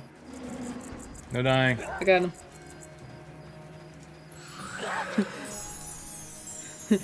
Choose me. Pick me. You're the one with hit points for sure. Wait, I All thought they weren't gonna right. help for a second. I freaked out. We made it. Good deal. Hit a little campfire for a second so I can catch up with people. Um, Too see- Tired says, yeah. definitely should be in game. Shouldn't need players to leave game to go to another source, learn in game mechanic. I think it'd be cool personally if there was like a quest just. I don't know if there is one already, maybe, but maybe a quest just on learning mud actions. You know, that'd be cute. I would say both, honestly. I mean, so for Mm-hmm. instance, there's a quest in game that I knew the mud actions were kind of tough, so I actually I wrote a book in game to explain to the player how to do the quest. And what I found out, too tired, was when I watched people or observed people doing the quest, they would get the book and they would quickly drop the book. They wouldn't read it. They wouldn't open it. They would look at it as, oh, I don't Oh. need that, and kept forward. So I find it's interesting that even if you do create ways for people to learn the game and that you would think would be intuitive, that they that a lot of times players are more focused on the goal than they are actually like, oh, I got to read this. I'm going forward. One of the things I love about our quest is that we don't put like highlighted text in there. So the quests are optional. You don't have to do the quest. It's made for those who really are interested in doing it. It doesn't. It's not gonna. It's not gonna impede you from getting level. It's not like, oh, if you don't do the quest, you're gonna level. You can level in the game any way you want to, right? But for those who are really interested in it, they can go after it and they can try to learn these quests and get these, the rewards for that, right? But I also believe that it's fine to have an external source for like a game book, because like when you used to buy a game for let's say like the NES back in the old day, the 8-bit system, if I bought a game for Zelda, they wouldn't tell me in the game how to play. It wasn't like, I mean, some later on they would, but for the most part in the 80s, you got a little booklet, and the booklet would walk you through what you needed to do. So in M&M, we have the players, basically the new player guide, and that is supposed to be sort of similar to what they would do like in the 80s. It, instead of it being printed out and given to the player now, it's basically on the website. So it's not like it was in the 80s. So it's sort of new, sort of, but I do agree that you should actually do multiple ways of teaching players, right? And I try to do that when I'm doing Quest. Cool says, had to call up the Nintendo Power 1-800 number. I will say that number still works, and they will help you with really old systems too. I saw a story on it. Someone needed help with their Game Boy. And me personally, I needed help with a 3DS, and it had been like almost a decade since it launched, and they helped me with it, so.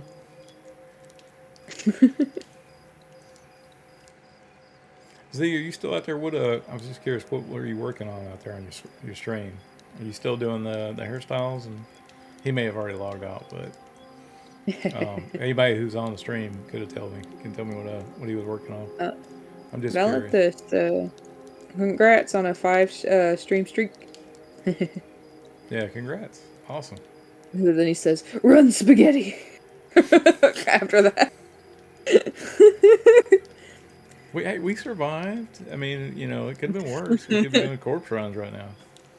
And everybody else after that. I'm just trying to get I need warm that in this book. campfire. You mentioned that there was a book originally, and now everybody's like gonna go hunt down the person who dropped that book. You're the reason we don't have a book now. I'm sure there are other people who have picked that book up and have read it and learned from it. But I will say that the first time that I watched it being tested, I felt a little bad. I had a little sad face going on, but I was like, I'd put so much work in making that book right. and and they just like, oh, it kind of reminded me, if you remember that movie, the A Christmas Story, when the kids are at, that Christmas morning, and they open up the presents and they got the socks and they look at each other and they throw the socks behind their head. That's what I felt like. I felt like they just looked, they saw the book and what's this crap, and they threw it behind them. And I get it. It's not a shiny sword or but books are important too, as I'm trying to tell you. Definitely read your books, especially your storybooks.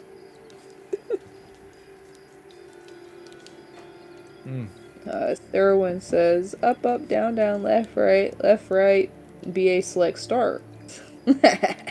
Oh, yeah.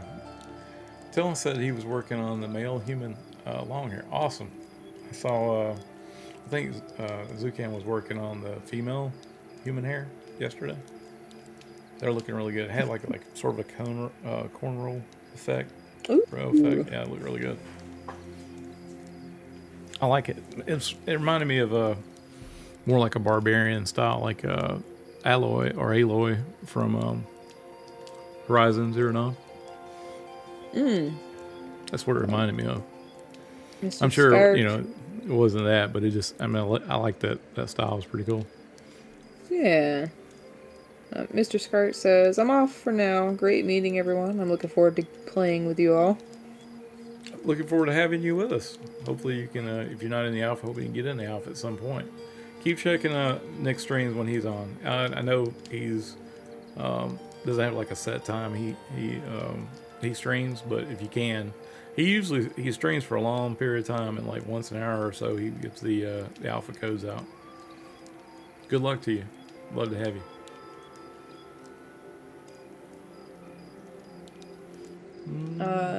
Snowman Sand says, sure it wasn't a 900 number? They charge you per minute.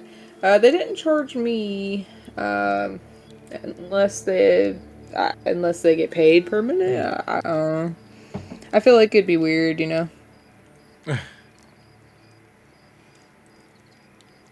Man, you talk about that. It wasn't just Nintendo did that. Like a lot of the computer-based games back in the day, like the ones that were kind of, I remember like it was Star Wars, or not Star Wars, it was Star Trek, the 25th anniversary edition. There was some really hard puzzles in it, and they put a little number in the back of the book and say, hey, you call us and we'll give you hints or whatnot. And they charged you. Mm-hmm. It wasn't per minute, but it was like for the call, it was like $3 to have an automated message. Yeah. I mean, they were making some serious money. And then what gets me is, I want to say serious money, because I mean, it was a niche game as well. Yeah. But I was sitting there thinking to myself, the last quest or mission in that game, I don't know how anybody could have derived to the answer to get to the end of that game. So I feel like they sort of put in a situation where you had to call at least once. Maybe they did that so they could figure out how many people they were who was buying the games or whatever. That could have been a thing, right?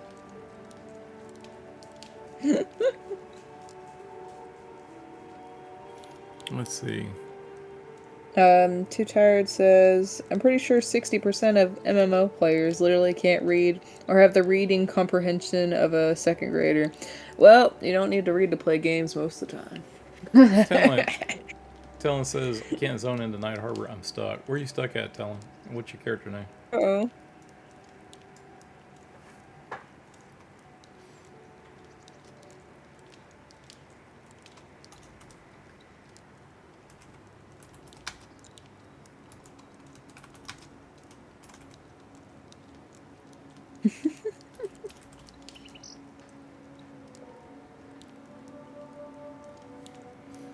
Are you in alpha or are you in dev?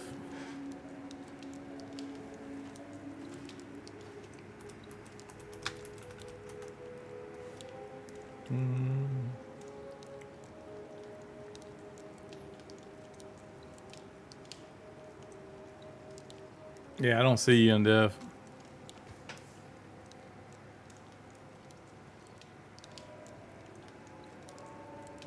It's just nothing but us developers and my daughter. That's it. And everybody's probably working except Except me, we're chatting. Just some developers, a random person, and a horse that randomly spawns in places. That horse is very sus. That's all I'm saying. It could be somebody hiding as a horse, just waiting and watching us. It's probably like the god of horses, and it has like teleportation powers or something. Yeah. One of the gods is going to be a horse. Yeah. I mean, they're cats and dogs on our, in the character select screen. So why wouldn't it be, right? Yeah.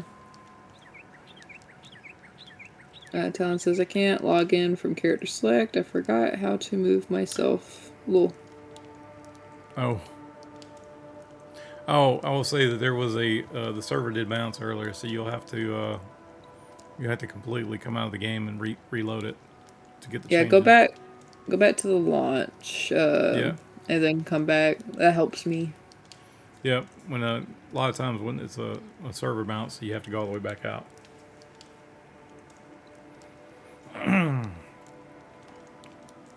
But yeah, it wasn't like yesterday, was it? No, it was Friday when we had the 2:00 shutdown and it didn't come back up.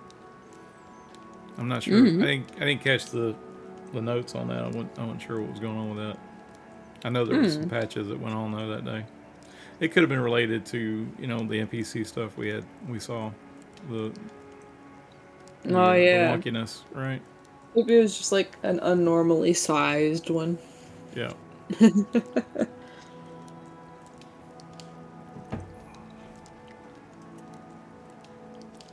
Man, I love the way the sky looks here. Mornings and stuff. Oh yeah. I think the night sky looks beautiful. Yeah, I agree.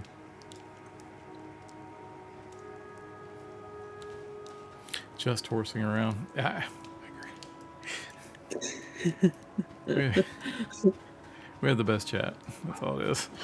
Best. Best. Did you wanna go ahead and do this this quest? Yeah, I can try. Yeah, I mean we've been sort of Horsing around.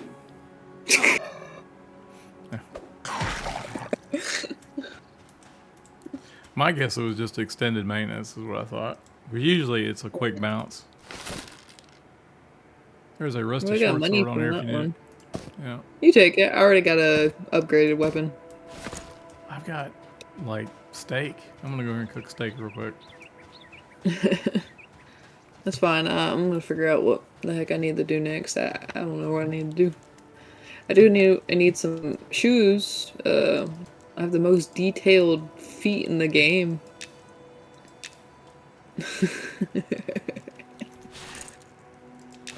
Like every time I walk, the bottom of my foot shows, and it's just like it looks like atoms. It's so detailed. I need to protect my dogs.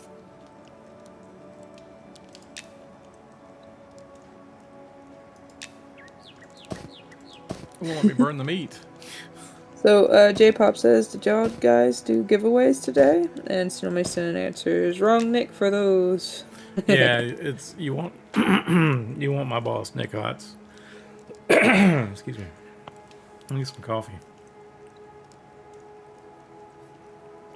He's the one that does the giveaway. Sometimes I understand he goes on some of the other teams' streams and helps them do giveaways there. But he's the one who's in charge of the alpha keys. So try to catch him.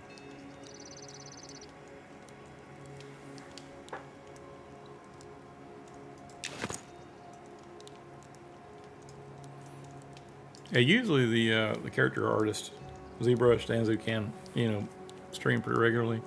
Goblin does a lot too, but his stuff like Nick there's not like a usual time slot. It's just whenever he can get around to it. Sean's got a steady stream on Monday, Wednesdays, and sometimes Fridays. He does twice a week, but sometimes he swaps between Monday, Wednesday, and Wednesday, Fridays. Just depending on what he's got going on. Oh, I'll just read out of my journal from where it will tell us what to do. Okay. Miss Lorinda was the last who spoke to me. She had told me, but you might not be a complete waste of time. Speaking of which, take your note to my son Elrond to the file. He can complete your registration at the academy, so you can start your training. Lorinda Steele says, while you're at it, tell him to give you the research he's supposed to have finished for me. You'll find him in the garrison's library, that is, if he's not sulking about the entrance to the tavern again. So that means we can probably either find him in the library or the tavern. Yeah, hold on real quick for you. I want to show something. So Deep CB says the attention to detail on simple things just gets me. I really love the how creative some people are in level design, sand spilling over the block flooring, torch details. That stuff just puts the game over for me. Yes, I'm gonna flip down a little bit so you can see this texture. That this is Goblin did this texture, the stone down here. You see my pointer. But I mean, all of this he hand does. And it looks good, right? And then there's some, if you look close enough, I'm gonna go right here. You see this level of detail he put in here? The geometry? That some of the bricks have the geometry. And if you wanna get really detailed, notice anything interesting about this? Can you see the sailing ship on the floor?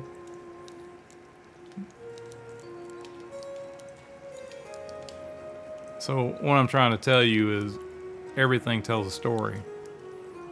And that actually tells part of the story of Night Harbor. And I can't tell you how many people walk over this stone to walk into town or walk out of town just to go kill beetles and skeletons or whatnot. And no one probably looks at the stone except for what's going to be on this string.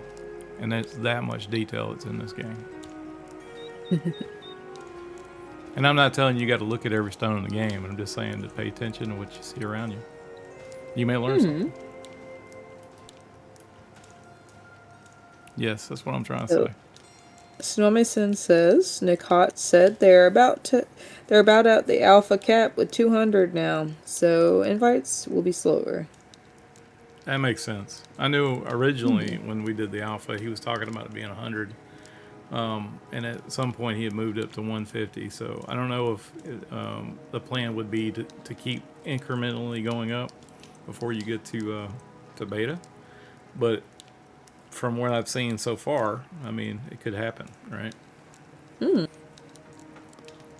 Please take my comments as being speculative. Nick has not talked to me about this, so it's more of a, this is what I'm seeing, all right? And about 200 people have been on the alpha server as of late. Okay, let's go. I'll follow you. Follow on. Gotcha. Well, let's go check the library. There we go. Into the wall. Alrighty. Probably would have been easier to go through the Lego sounding gate. Yeah, of course. The Lego gate. The Lego gate. Real quick question for you. Which temple is this right next to us to the right? Relay, because it says it. Very good. Did you have to look? Yes. Is it relay or is it rel? Chat, what do y'all think? Oh, relay sounds more sassy. Is it relly? It sounds like it's got some spice. I'm just gonna go out and go through the Lego gate. Okay.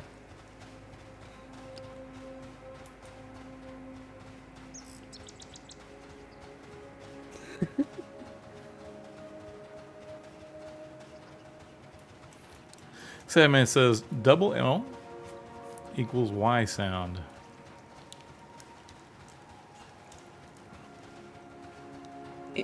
English is weird to begin with. Mm-hmm. Oh, I agree.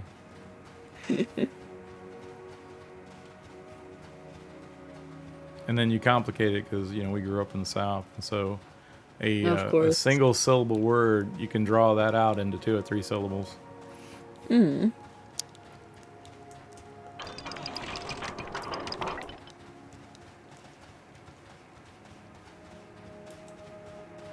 So, from what I remember, the library was in this side. Look at that. John says he goes with Relly for like Rel. Relly. Oh, really? So you're looking for a library, right? Yes. I'm looking for a man sulking in a library. Okay. This is pretty deep. I don't think I've ever seen this deep spot here. Oh, there's like different patterns down here. Where does this go to? Is oil one or two syllables for me? Oil. Or oil? Oh, Well, I didn't know this led down here. see, That's cool. you learned something, right? Yeah. I don't think the library's down here though. There needs to be stuff down here. I'm gonna add some stuff. I'm There's putting some this on my list. barrels. Some storage over here. I'm putting some stuff down here. Ah! I need to go back though. We're going too far. Okay. Oh, There's definitely plenty of room for expansion in Night Harbor. oh yeah. John knows some things about this place. John has been everywhere. I always ask John questions when I'm stuck or I need to know something, because I know he has seen it. Mm-hmm.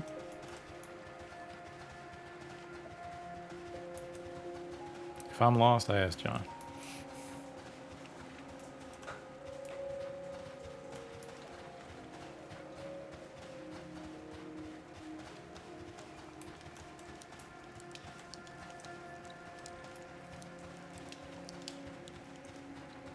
Nope.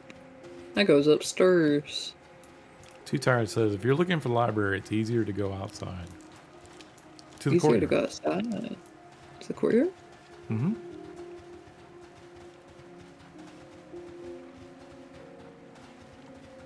I wonder if there's a sign out here that says library.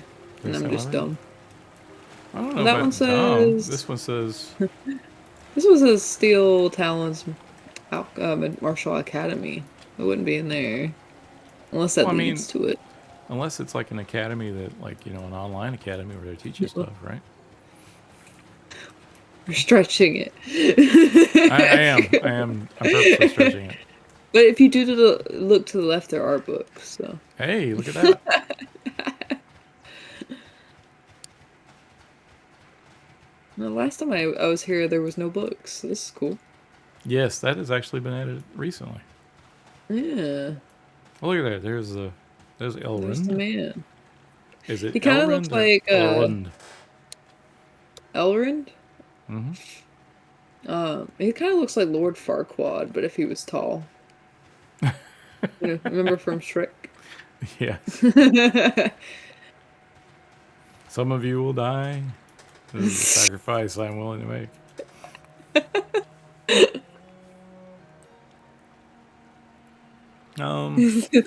Let's see. Cool Jim Twitch says, I've been looking for Vaclav for the past half hour.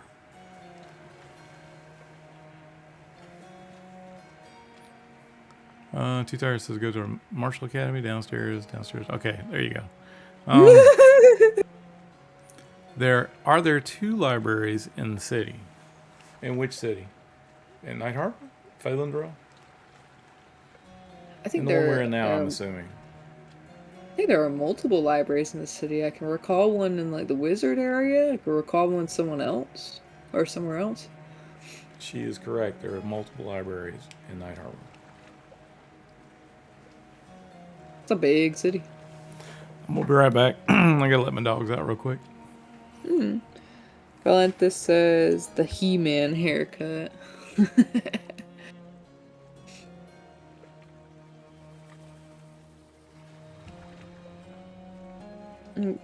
And Too Tired says they were explicitly looking for the Marshall Academy library.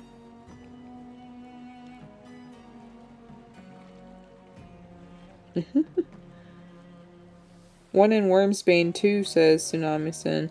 Yes, there's a huge library in Wormsbane.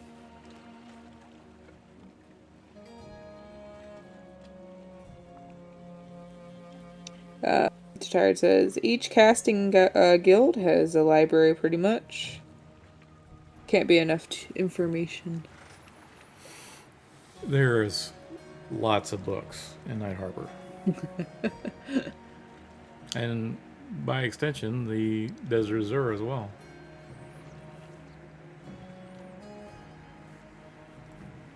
I gave it to Lord Farquaad. I'm gonna make him sound like Lord Farquaad. Okay. This should be good.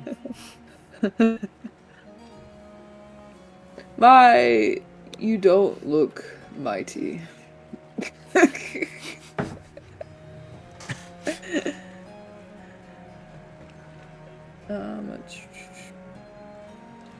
You're wanting to complete the registration at the Academy then? I'm sure you're eager to start your training. Unfortunately, it might be weeks before you can file your application. Mother has tasked me with important research, so I'm very busy. Unless, maybe we can help each other. If you gather the items for my research, I can expedite your registration. How does that sound? Truth be told, I'd rather stay in the library anyway. There's a list of items, as well as some charcoal and parchment paper for the frottage. Be on your way. That's pretty good. That's pretty good. Hopefully he doesn't have to color coordinate all these books. That'd be pretty rough.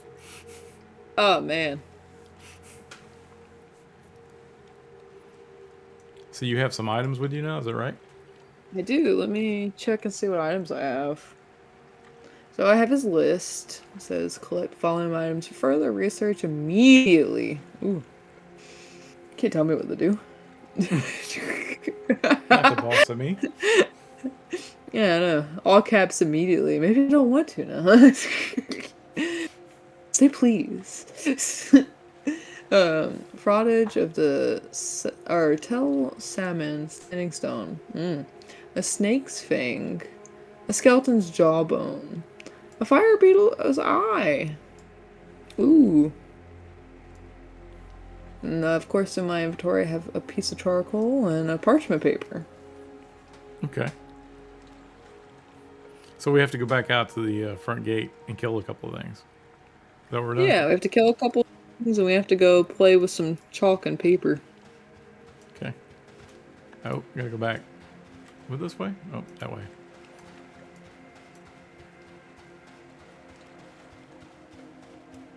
The garrison is quite a big place. Tavish says, with so many books and bookshelves, there has to be a secret passage. That's a pretty reasonable assessment. I feel like that's like the behind the waterfall dungeon. There's one of those in every game. It has to be. There is a rule It somewhere. has to be. It's like a rule. Like if you have a game, you have a waterfall, there has to be a dungeon behind it. You know. And if you have a game, there has to be some guy, an old guy, who tells you that it's dangerous to go alone. Take this. Some old dude. Right? And that's like, it's a rule. Can't be breaking the rules. So, Too Tired says, I'm just surprised there's not more trainees in the Marshall Academy Library with a dagger stabbed through the books because they got mad because their grunt skills didn't translate into reading. I could see that. May wind up adding some of that next time I'm adding props in an area.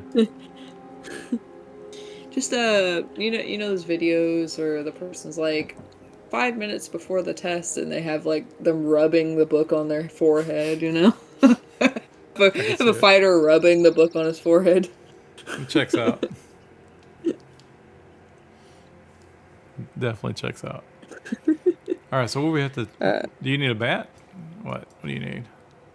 I need a snake's fang.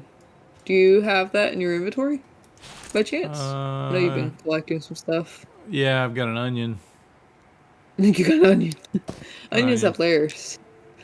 Yeah, They it's have kind of weird. layers. There's been two Shrek quotes. It's kind of weird. Tomato, scallop necklace, cheese. Cheese that looks like an onion. That's probably some nasty cheese. I swear that horse has moved. It has probably. It moved like 2 inches. Oh, I swear. I'm sure it did.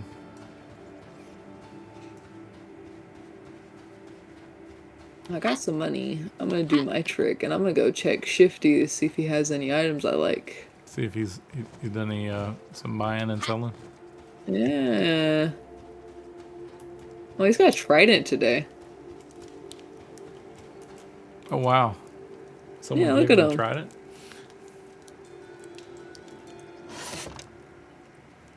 I'm gonna sell him a tomato and this raw meat, which I can't cook for some reason, and this potato. He needs that potato. Snake Oh, he's fang. got some Does he have a stuff on. snake? He's got a snake fang. I'm gonna buy that. Okay. That's one of the pieces I Is need. that a snake fan? Is it bat tooth? Now, I don't need nothing bad. Now all I need is skeleton jawbone and a fire beetle eye. Okay. think There's he a fire has- beetle oh. down here. Got it. Not anymore. It's gone. You're like looking at it, it's in your hand, and like, this big dwarf hand just comes over and snatches it. Oh, I've been looking for that. Shifty's like, oh, sales are final. So last thing I need is a skeleton jawbone, so we need to go kill some skeletons. Yeah. Then let's we go need to take out some go skeletons. write some stuff on paper after that. Fraudage. Yeah. Yeah. Do not attack that horse. We're just gonna leave the horse alone. We're not gonna F around and find out. Oh, there's a skeleton over there. Okay.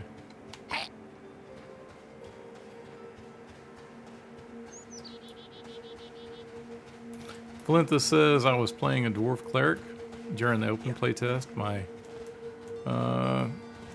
daughter called me Wreck-It Ralph. I like it. Good deal. It's a good movie too. Horses are You definitely didn't- OP right now. You didn't have what I wanted.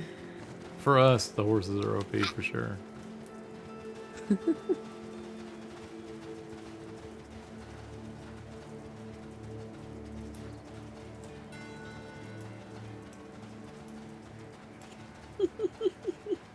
Ham hands, Valentus says. You got the snake skin you need, right? Or snake fang? Yeah, I literally just need the jawbone of a skeleton now. Okay. And the whatever the rubbing is. Yeah.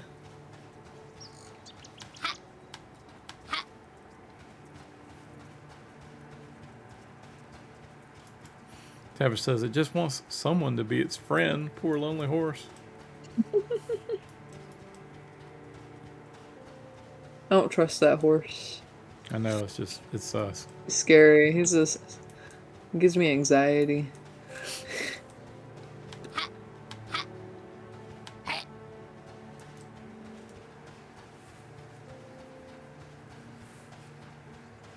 I haven't seen anything really glaring.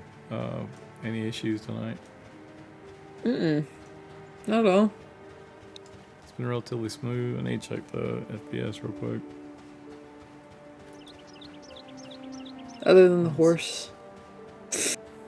Yeah, other than the horse. I wonder if that other horse is out there by the stone. I don't know. Yeah, the stonemasons. It must be the same horse. It's gotta be. Maybe.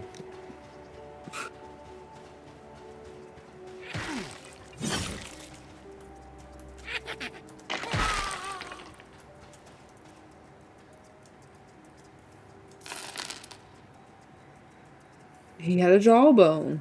Look Awesome. at that. What's left? Now we need to go and script something on paper. Let me Okay. reread my stuff. From Elvin Steelery or Stilly. As well as some charcoal parchment for frottage.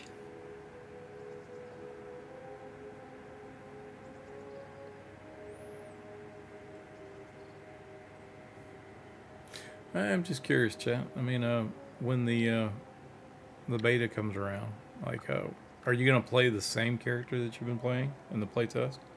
You gonna play something different? What's your favorite class to play so far? I didn't ask him the heck to do with the frottage. I just kind of got trigger happy and went and got the other items. You were just so happy to find him. Yeah, I was just like, oh, I'm not giving this letter to somebody else. I'm actually going to do something. So now I gotta go get more information out of him. How do I say that? Yara Sarais is. Thank you for the follow. Hopefully I said that right. Reminds me, Appreciate it. wasn't there? I'm gonna wait out here. You go. I'll be right back. I gotta let the dogs in. Yeah, wasn't there a dragon or something in World of Warcraft called Ysera?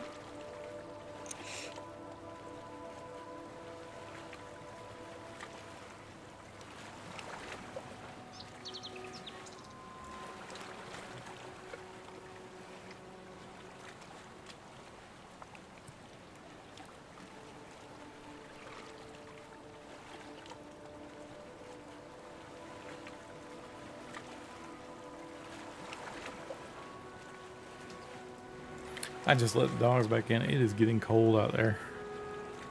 Oh yeah, I have to let my faucet drip tonight.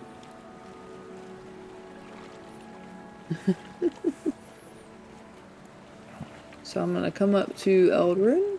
It's just cold down here. I talked to John, and John's like got snow and stuff. Aw, I want snow.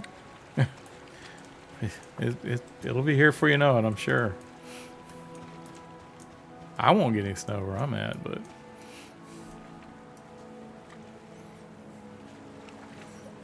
I'm lucky to get a flurry where I live.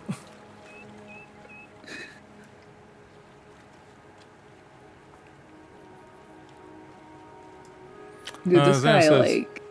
he's played in Necro, but he wants to check out a healer or two. I am hearing that the cleric has been getting quite a bit of, or has had a pass go over it. And from what I understand, talking to people in the game, that the shaman is very strong. Though, because of Wood Elf area and Phalendral, a lot of people have been playing Druid. So healers, I mean, is a strong class right now. John says, I live in a snow belt and it sucks. Can't wait to move. Hey, anytime you want to come down and visit, John, let me know. I wanna see snow so bad. I miss snow. I know. Moved up north so I could see it. Let him come down here and get to enjoy the the warm weather in winter, and then we'll go up there and visit him and trudge through the mile high snow. So I went back and I was like, so I ran back and randomly like tapped him on the shoulder. I was like, frottage? Question mark? Yeah. And he signs at me like he's annoyed. He says, frottage means rubbing. Take the charcoal and parchment I gave you to the tall pillar and the runes of Tel Salmon. Then make a rubbing of the inscriptions on its surface. He You'll find the ruins pillar outside the western gate to the north of the main road. Alright. So we gotta rub it. DXP says, funny, I always play a cleric, and I want to branch out with Eminem and Elite. Have been considering a Necro. Don't know, though. I love playing cleric. Necro is my favorite class. But I will say that I have enjoyed the Monk and the Bard, and I did not think I would like those at all. But I wanted to just sort of see how other people play in the game, and I've only played in EverQuest. Only played a Necro and a Druid. So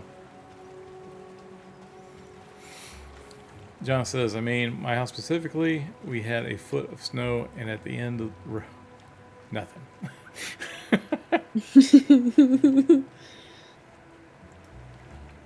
So you just had a cloud right over your house, is what you're saying? I'd rather be caught in a blizzard than a hurricane. That's why I left Florida. Stay at home versus not having a home. What was really cool was that I knew when a hurricane was coming, I was going to get to see my youngin. She come up and visit with us for the weekend and then go back, and we were like, well, we hope you got a place to go back to. And she would pack up her kitties with her and just evacuate up this way.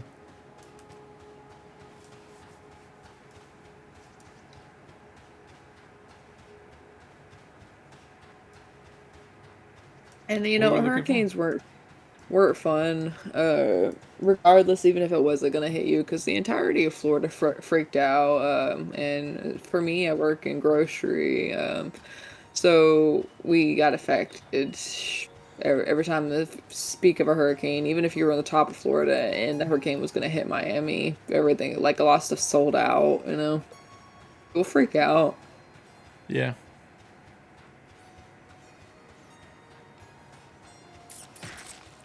Oh, the diseased bat got me. Oh, we gotta get rid of the diseased bat. Here comes the rat back up. Oh, nope, it's got you. No.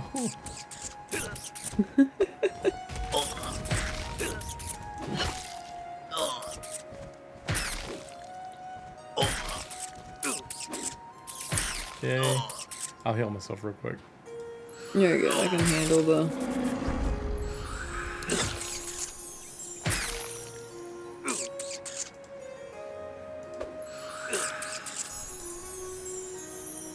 Tyler says, it must be so surreal to witness one. Nature really does put us in our place once in a while. It's actually really spooky, especially the closer you get to the eye. I remember taking a video one time because I was really close to the eye, and outside was just super dark and windy, and it was like spooky. And when you go out and drive around, if you can, right, the day after, you see all these, like, signs falling over, things flooded, you know? What gets me is, like, where I'm at, if the weather's bad, you would think people would slow down in the rain, or it's starting to snow and people will just, like, slow down and be careful on the highway. No. People here like to speed up to get home. I can't tell you how many times I've seen people spin out on the side of the road because they're trying to get home quicker.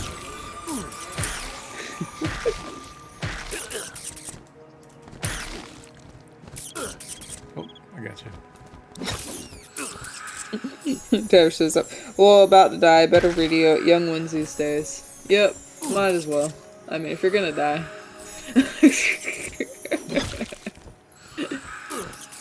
We're diseased and I can't do anything about it. It's okay.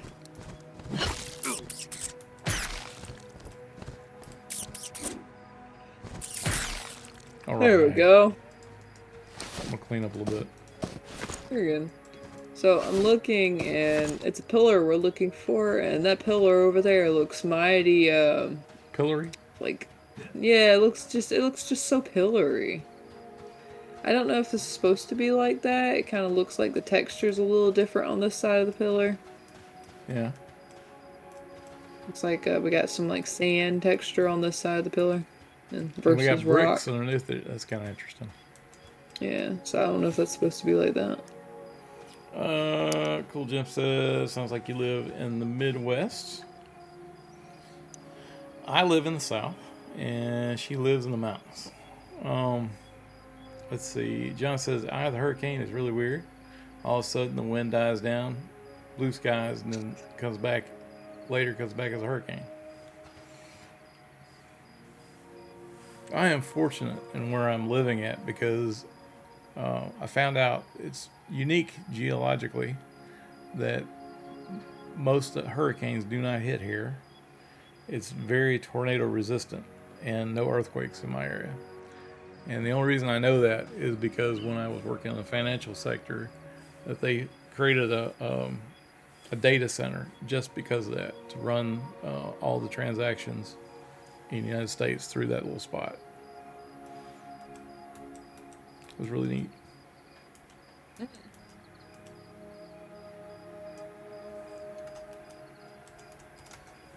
But that was back like in the 90s. I'm sure there was other data centers now, but apparently it was a big deal back in the 90s.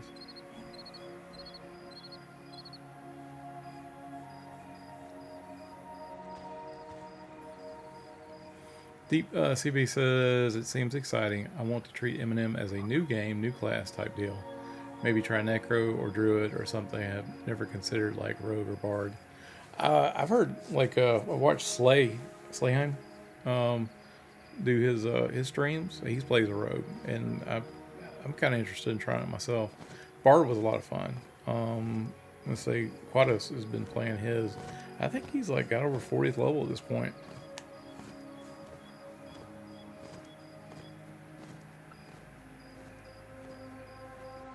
Oh, it seems that I'm gonna have to use the mud action rub here.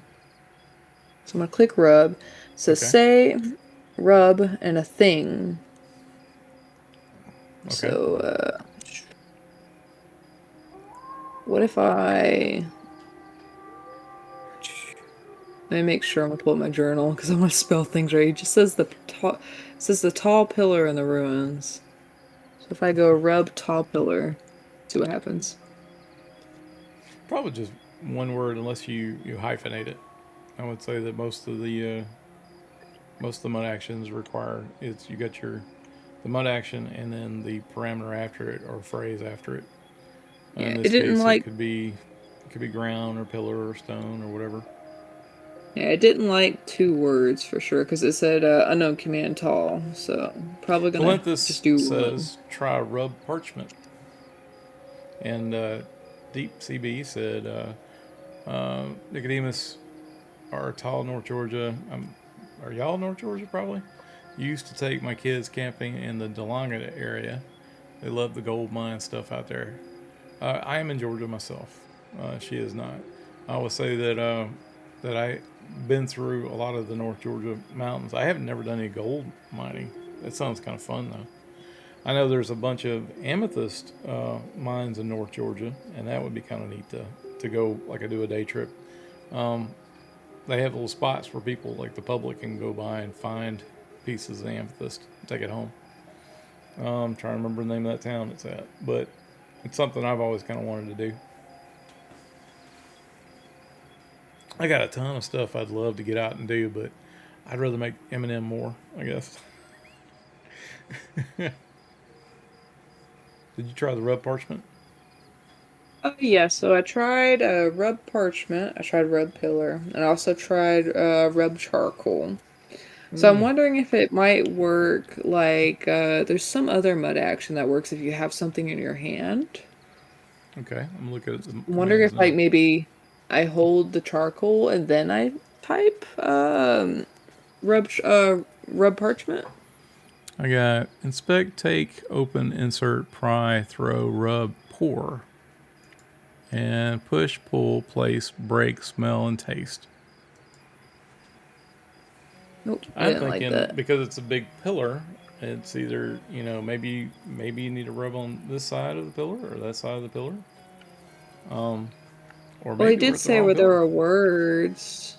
Let's see if I could see any words on the pillar. That's a good idea. So you use, I guess, like a look action. Yeah, that might not be a bad idea. That's Look. always not a bad idea. It did give me something. It says a tall stone pillar stands on a platform that juts out of the sand. At a glance, you notice some sort of inscription. Mmm. Oh, a clue. Can I do inspect? Yeah. Maybe let's try that. Inspect on what? Inscription.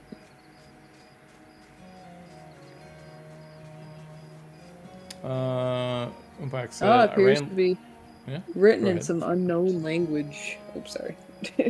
Oh, you're good. I was just reading the chat stuff. I randomly took a cave tour, and it happened to be a place where they filmed the Matrix 2 underground scenes. Awesome.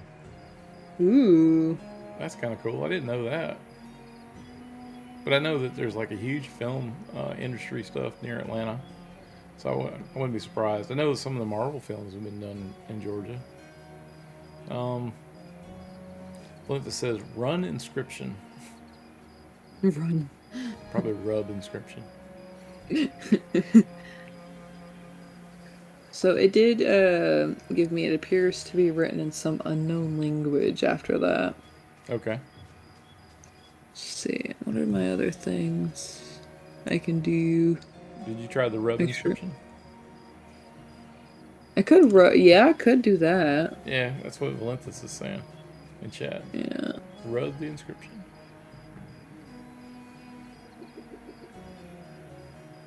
Right now, chat is your OOC. It likes that. Uh-oh. That does not want you rubbing on the inscriptions. No, it saw me starting to rub something. I was like, oh no, it's gonna stop. It's gonna stop right now. Ain't no rubbing going on while I'm No rubbing.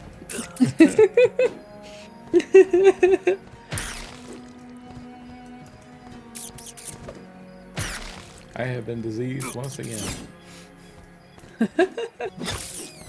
There we go. There we go.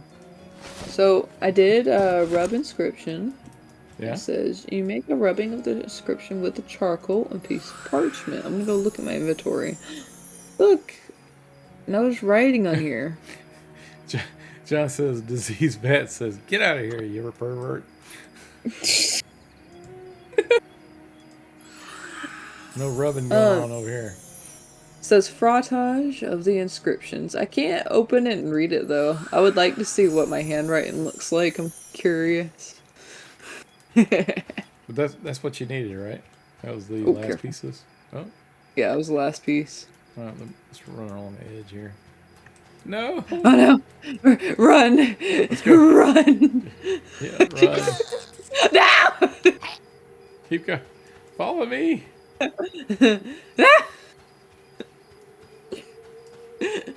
We have your parchment, Lord Farquaad. Watch out. Run, spaghetti.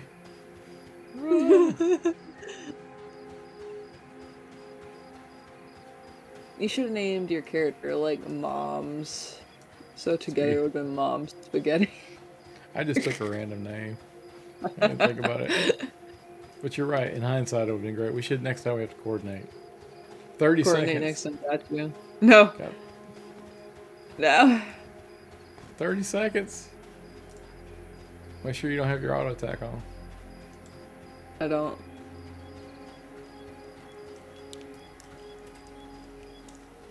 Help! Yay. We made it. May have to completely reload after this. What? You got all your stuff, right? Yeah, I did. But Deep Good deal. Sea says, Wild had no idea any of it was filmed in the South. Let's see. Yeah, I just recently, I say recently, it was like last year, but I went to a place in Florida called Silver Springs, and they filmed a sea monster movie there. I would Mm-hmm. It say was if pretty cool. all the movies that make it made in Georgia, they have to have that Georgia peach symbol at the end of it. Oh. You watch it if you watch one of the Marvel movies. At the very end, it gives all the credits and stuff, and if it has like the Georgia peach comes up, it'll that'll let you know where it was made at. Well, you remember, it was close to us. I don't know exactly where, but they filmed the Speed, whatever those movies are. They filmed Yeah, a scene from that near us.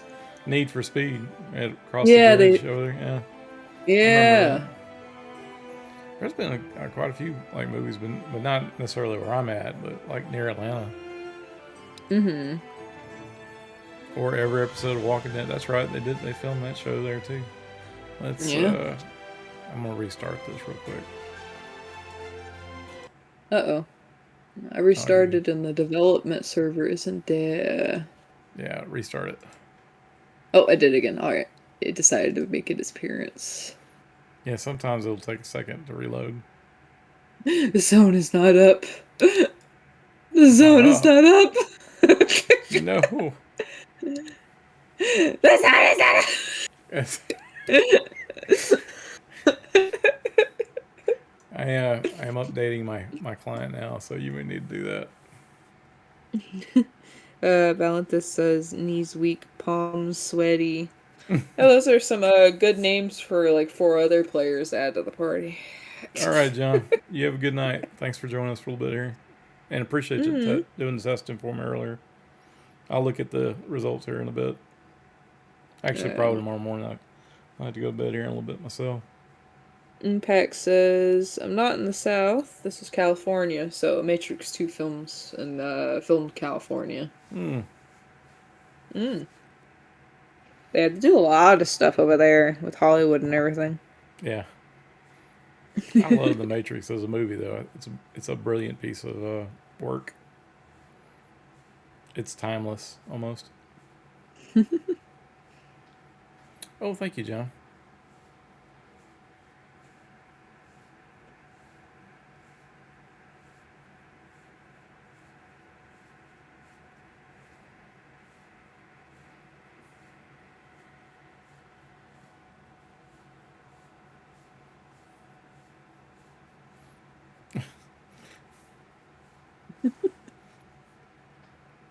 Oh, I've arrived. All right, I'm starting to kick it off now.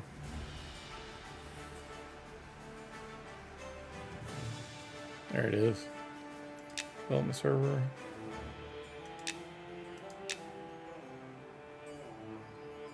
All right, let's see. Let's see if it's come up. It'll let us know. There we are. We're here, right next to Gardamir and Adnan.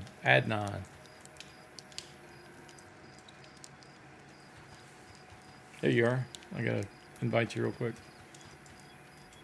Yes.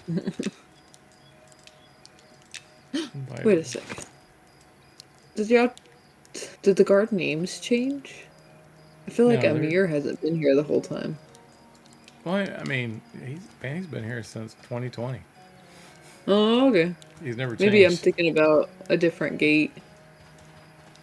Yeah, there's a couple of gates, but I will say that the guards have not changed.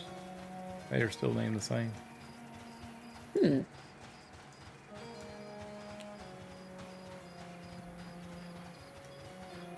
I figure we'll probably turn this in and then we'll call it for tonight if that's okay. It's already past 2. Yeah, that's fine. Get you to the stopping point.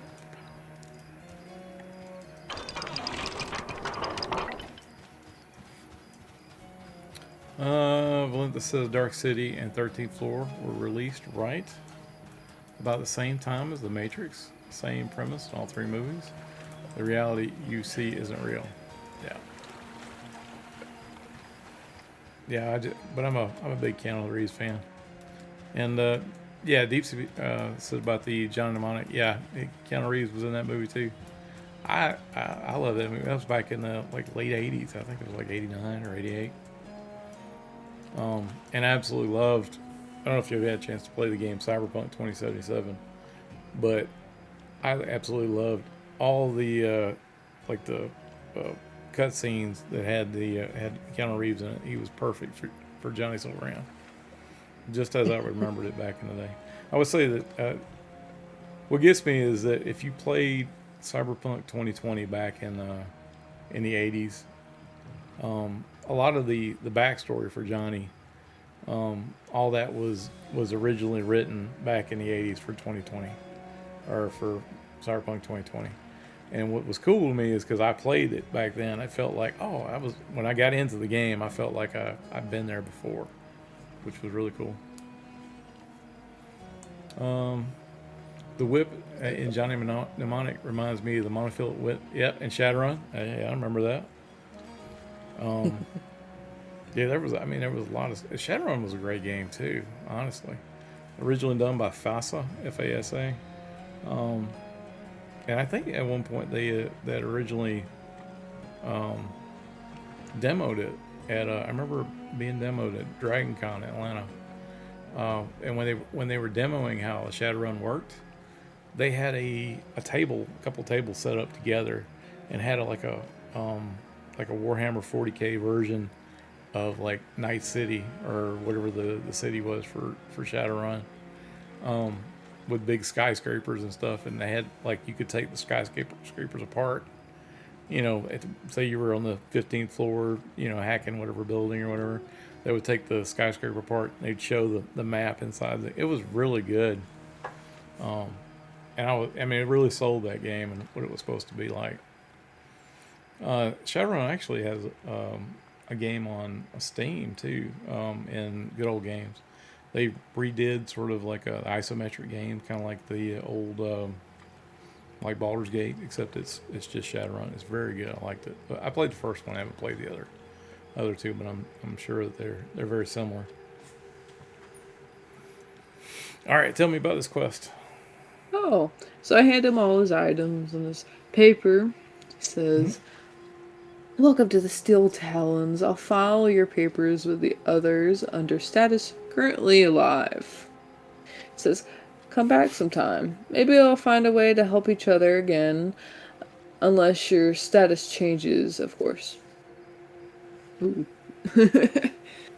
So I have gotten this Eldrin's research. If I recall, that's what his sister wants from him. From Okay. the previous quests. His sister is right out here. Outside. You could tell from her bulk shoulders. Are we going the wrong way? Is it the other way? Right, or is this way? This way? Yeah, you're right. You're right. You can go either way. You can either turn right first, then left, or go straight, then right. I got to turn around.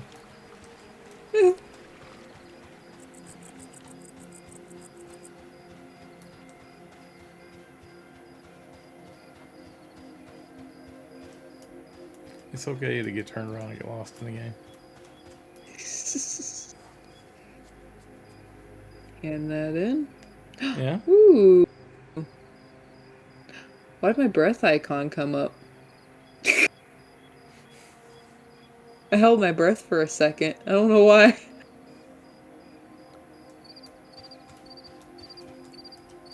Maybe you're Let's just see. anticipating the reward.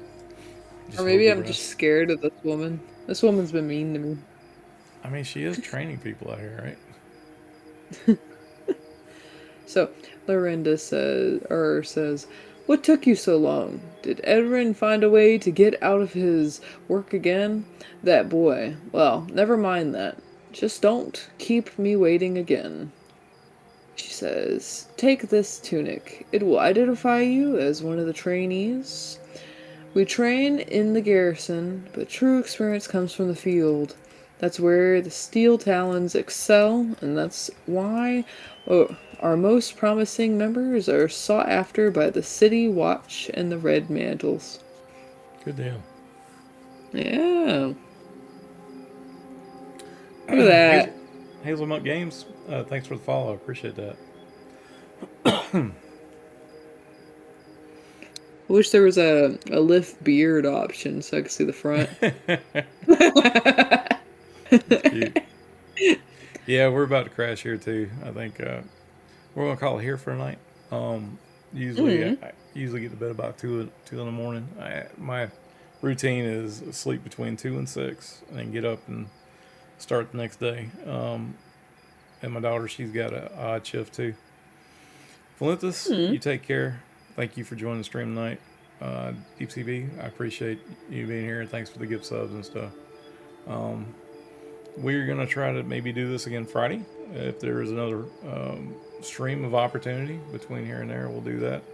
But for the most part, this week I'm gonna be working on the Beastmaster quest for Fail and Draw. Beastmaster 3. That's what I got on the next plate. So you guys take care. Yeah, have a good night. Youngin, thanks for joining me.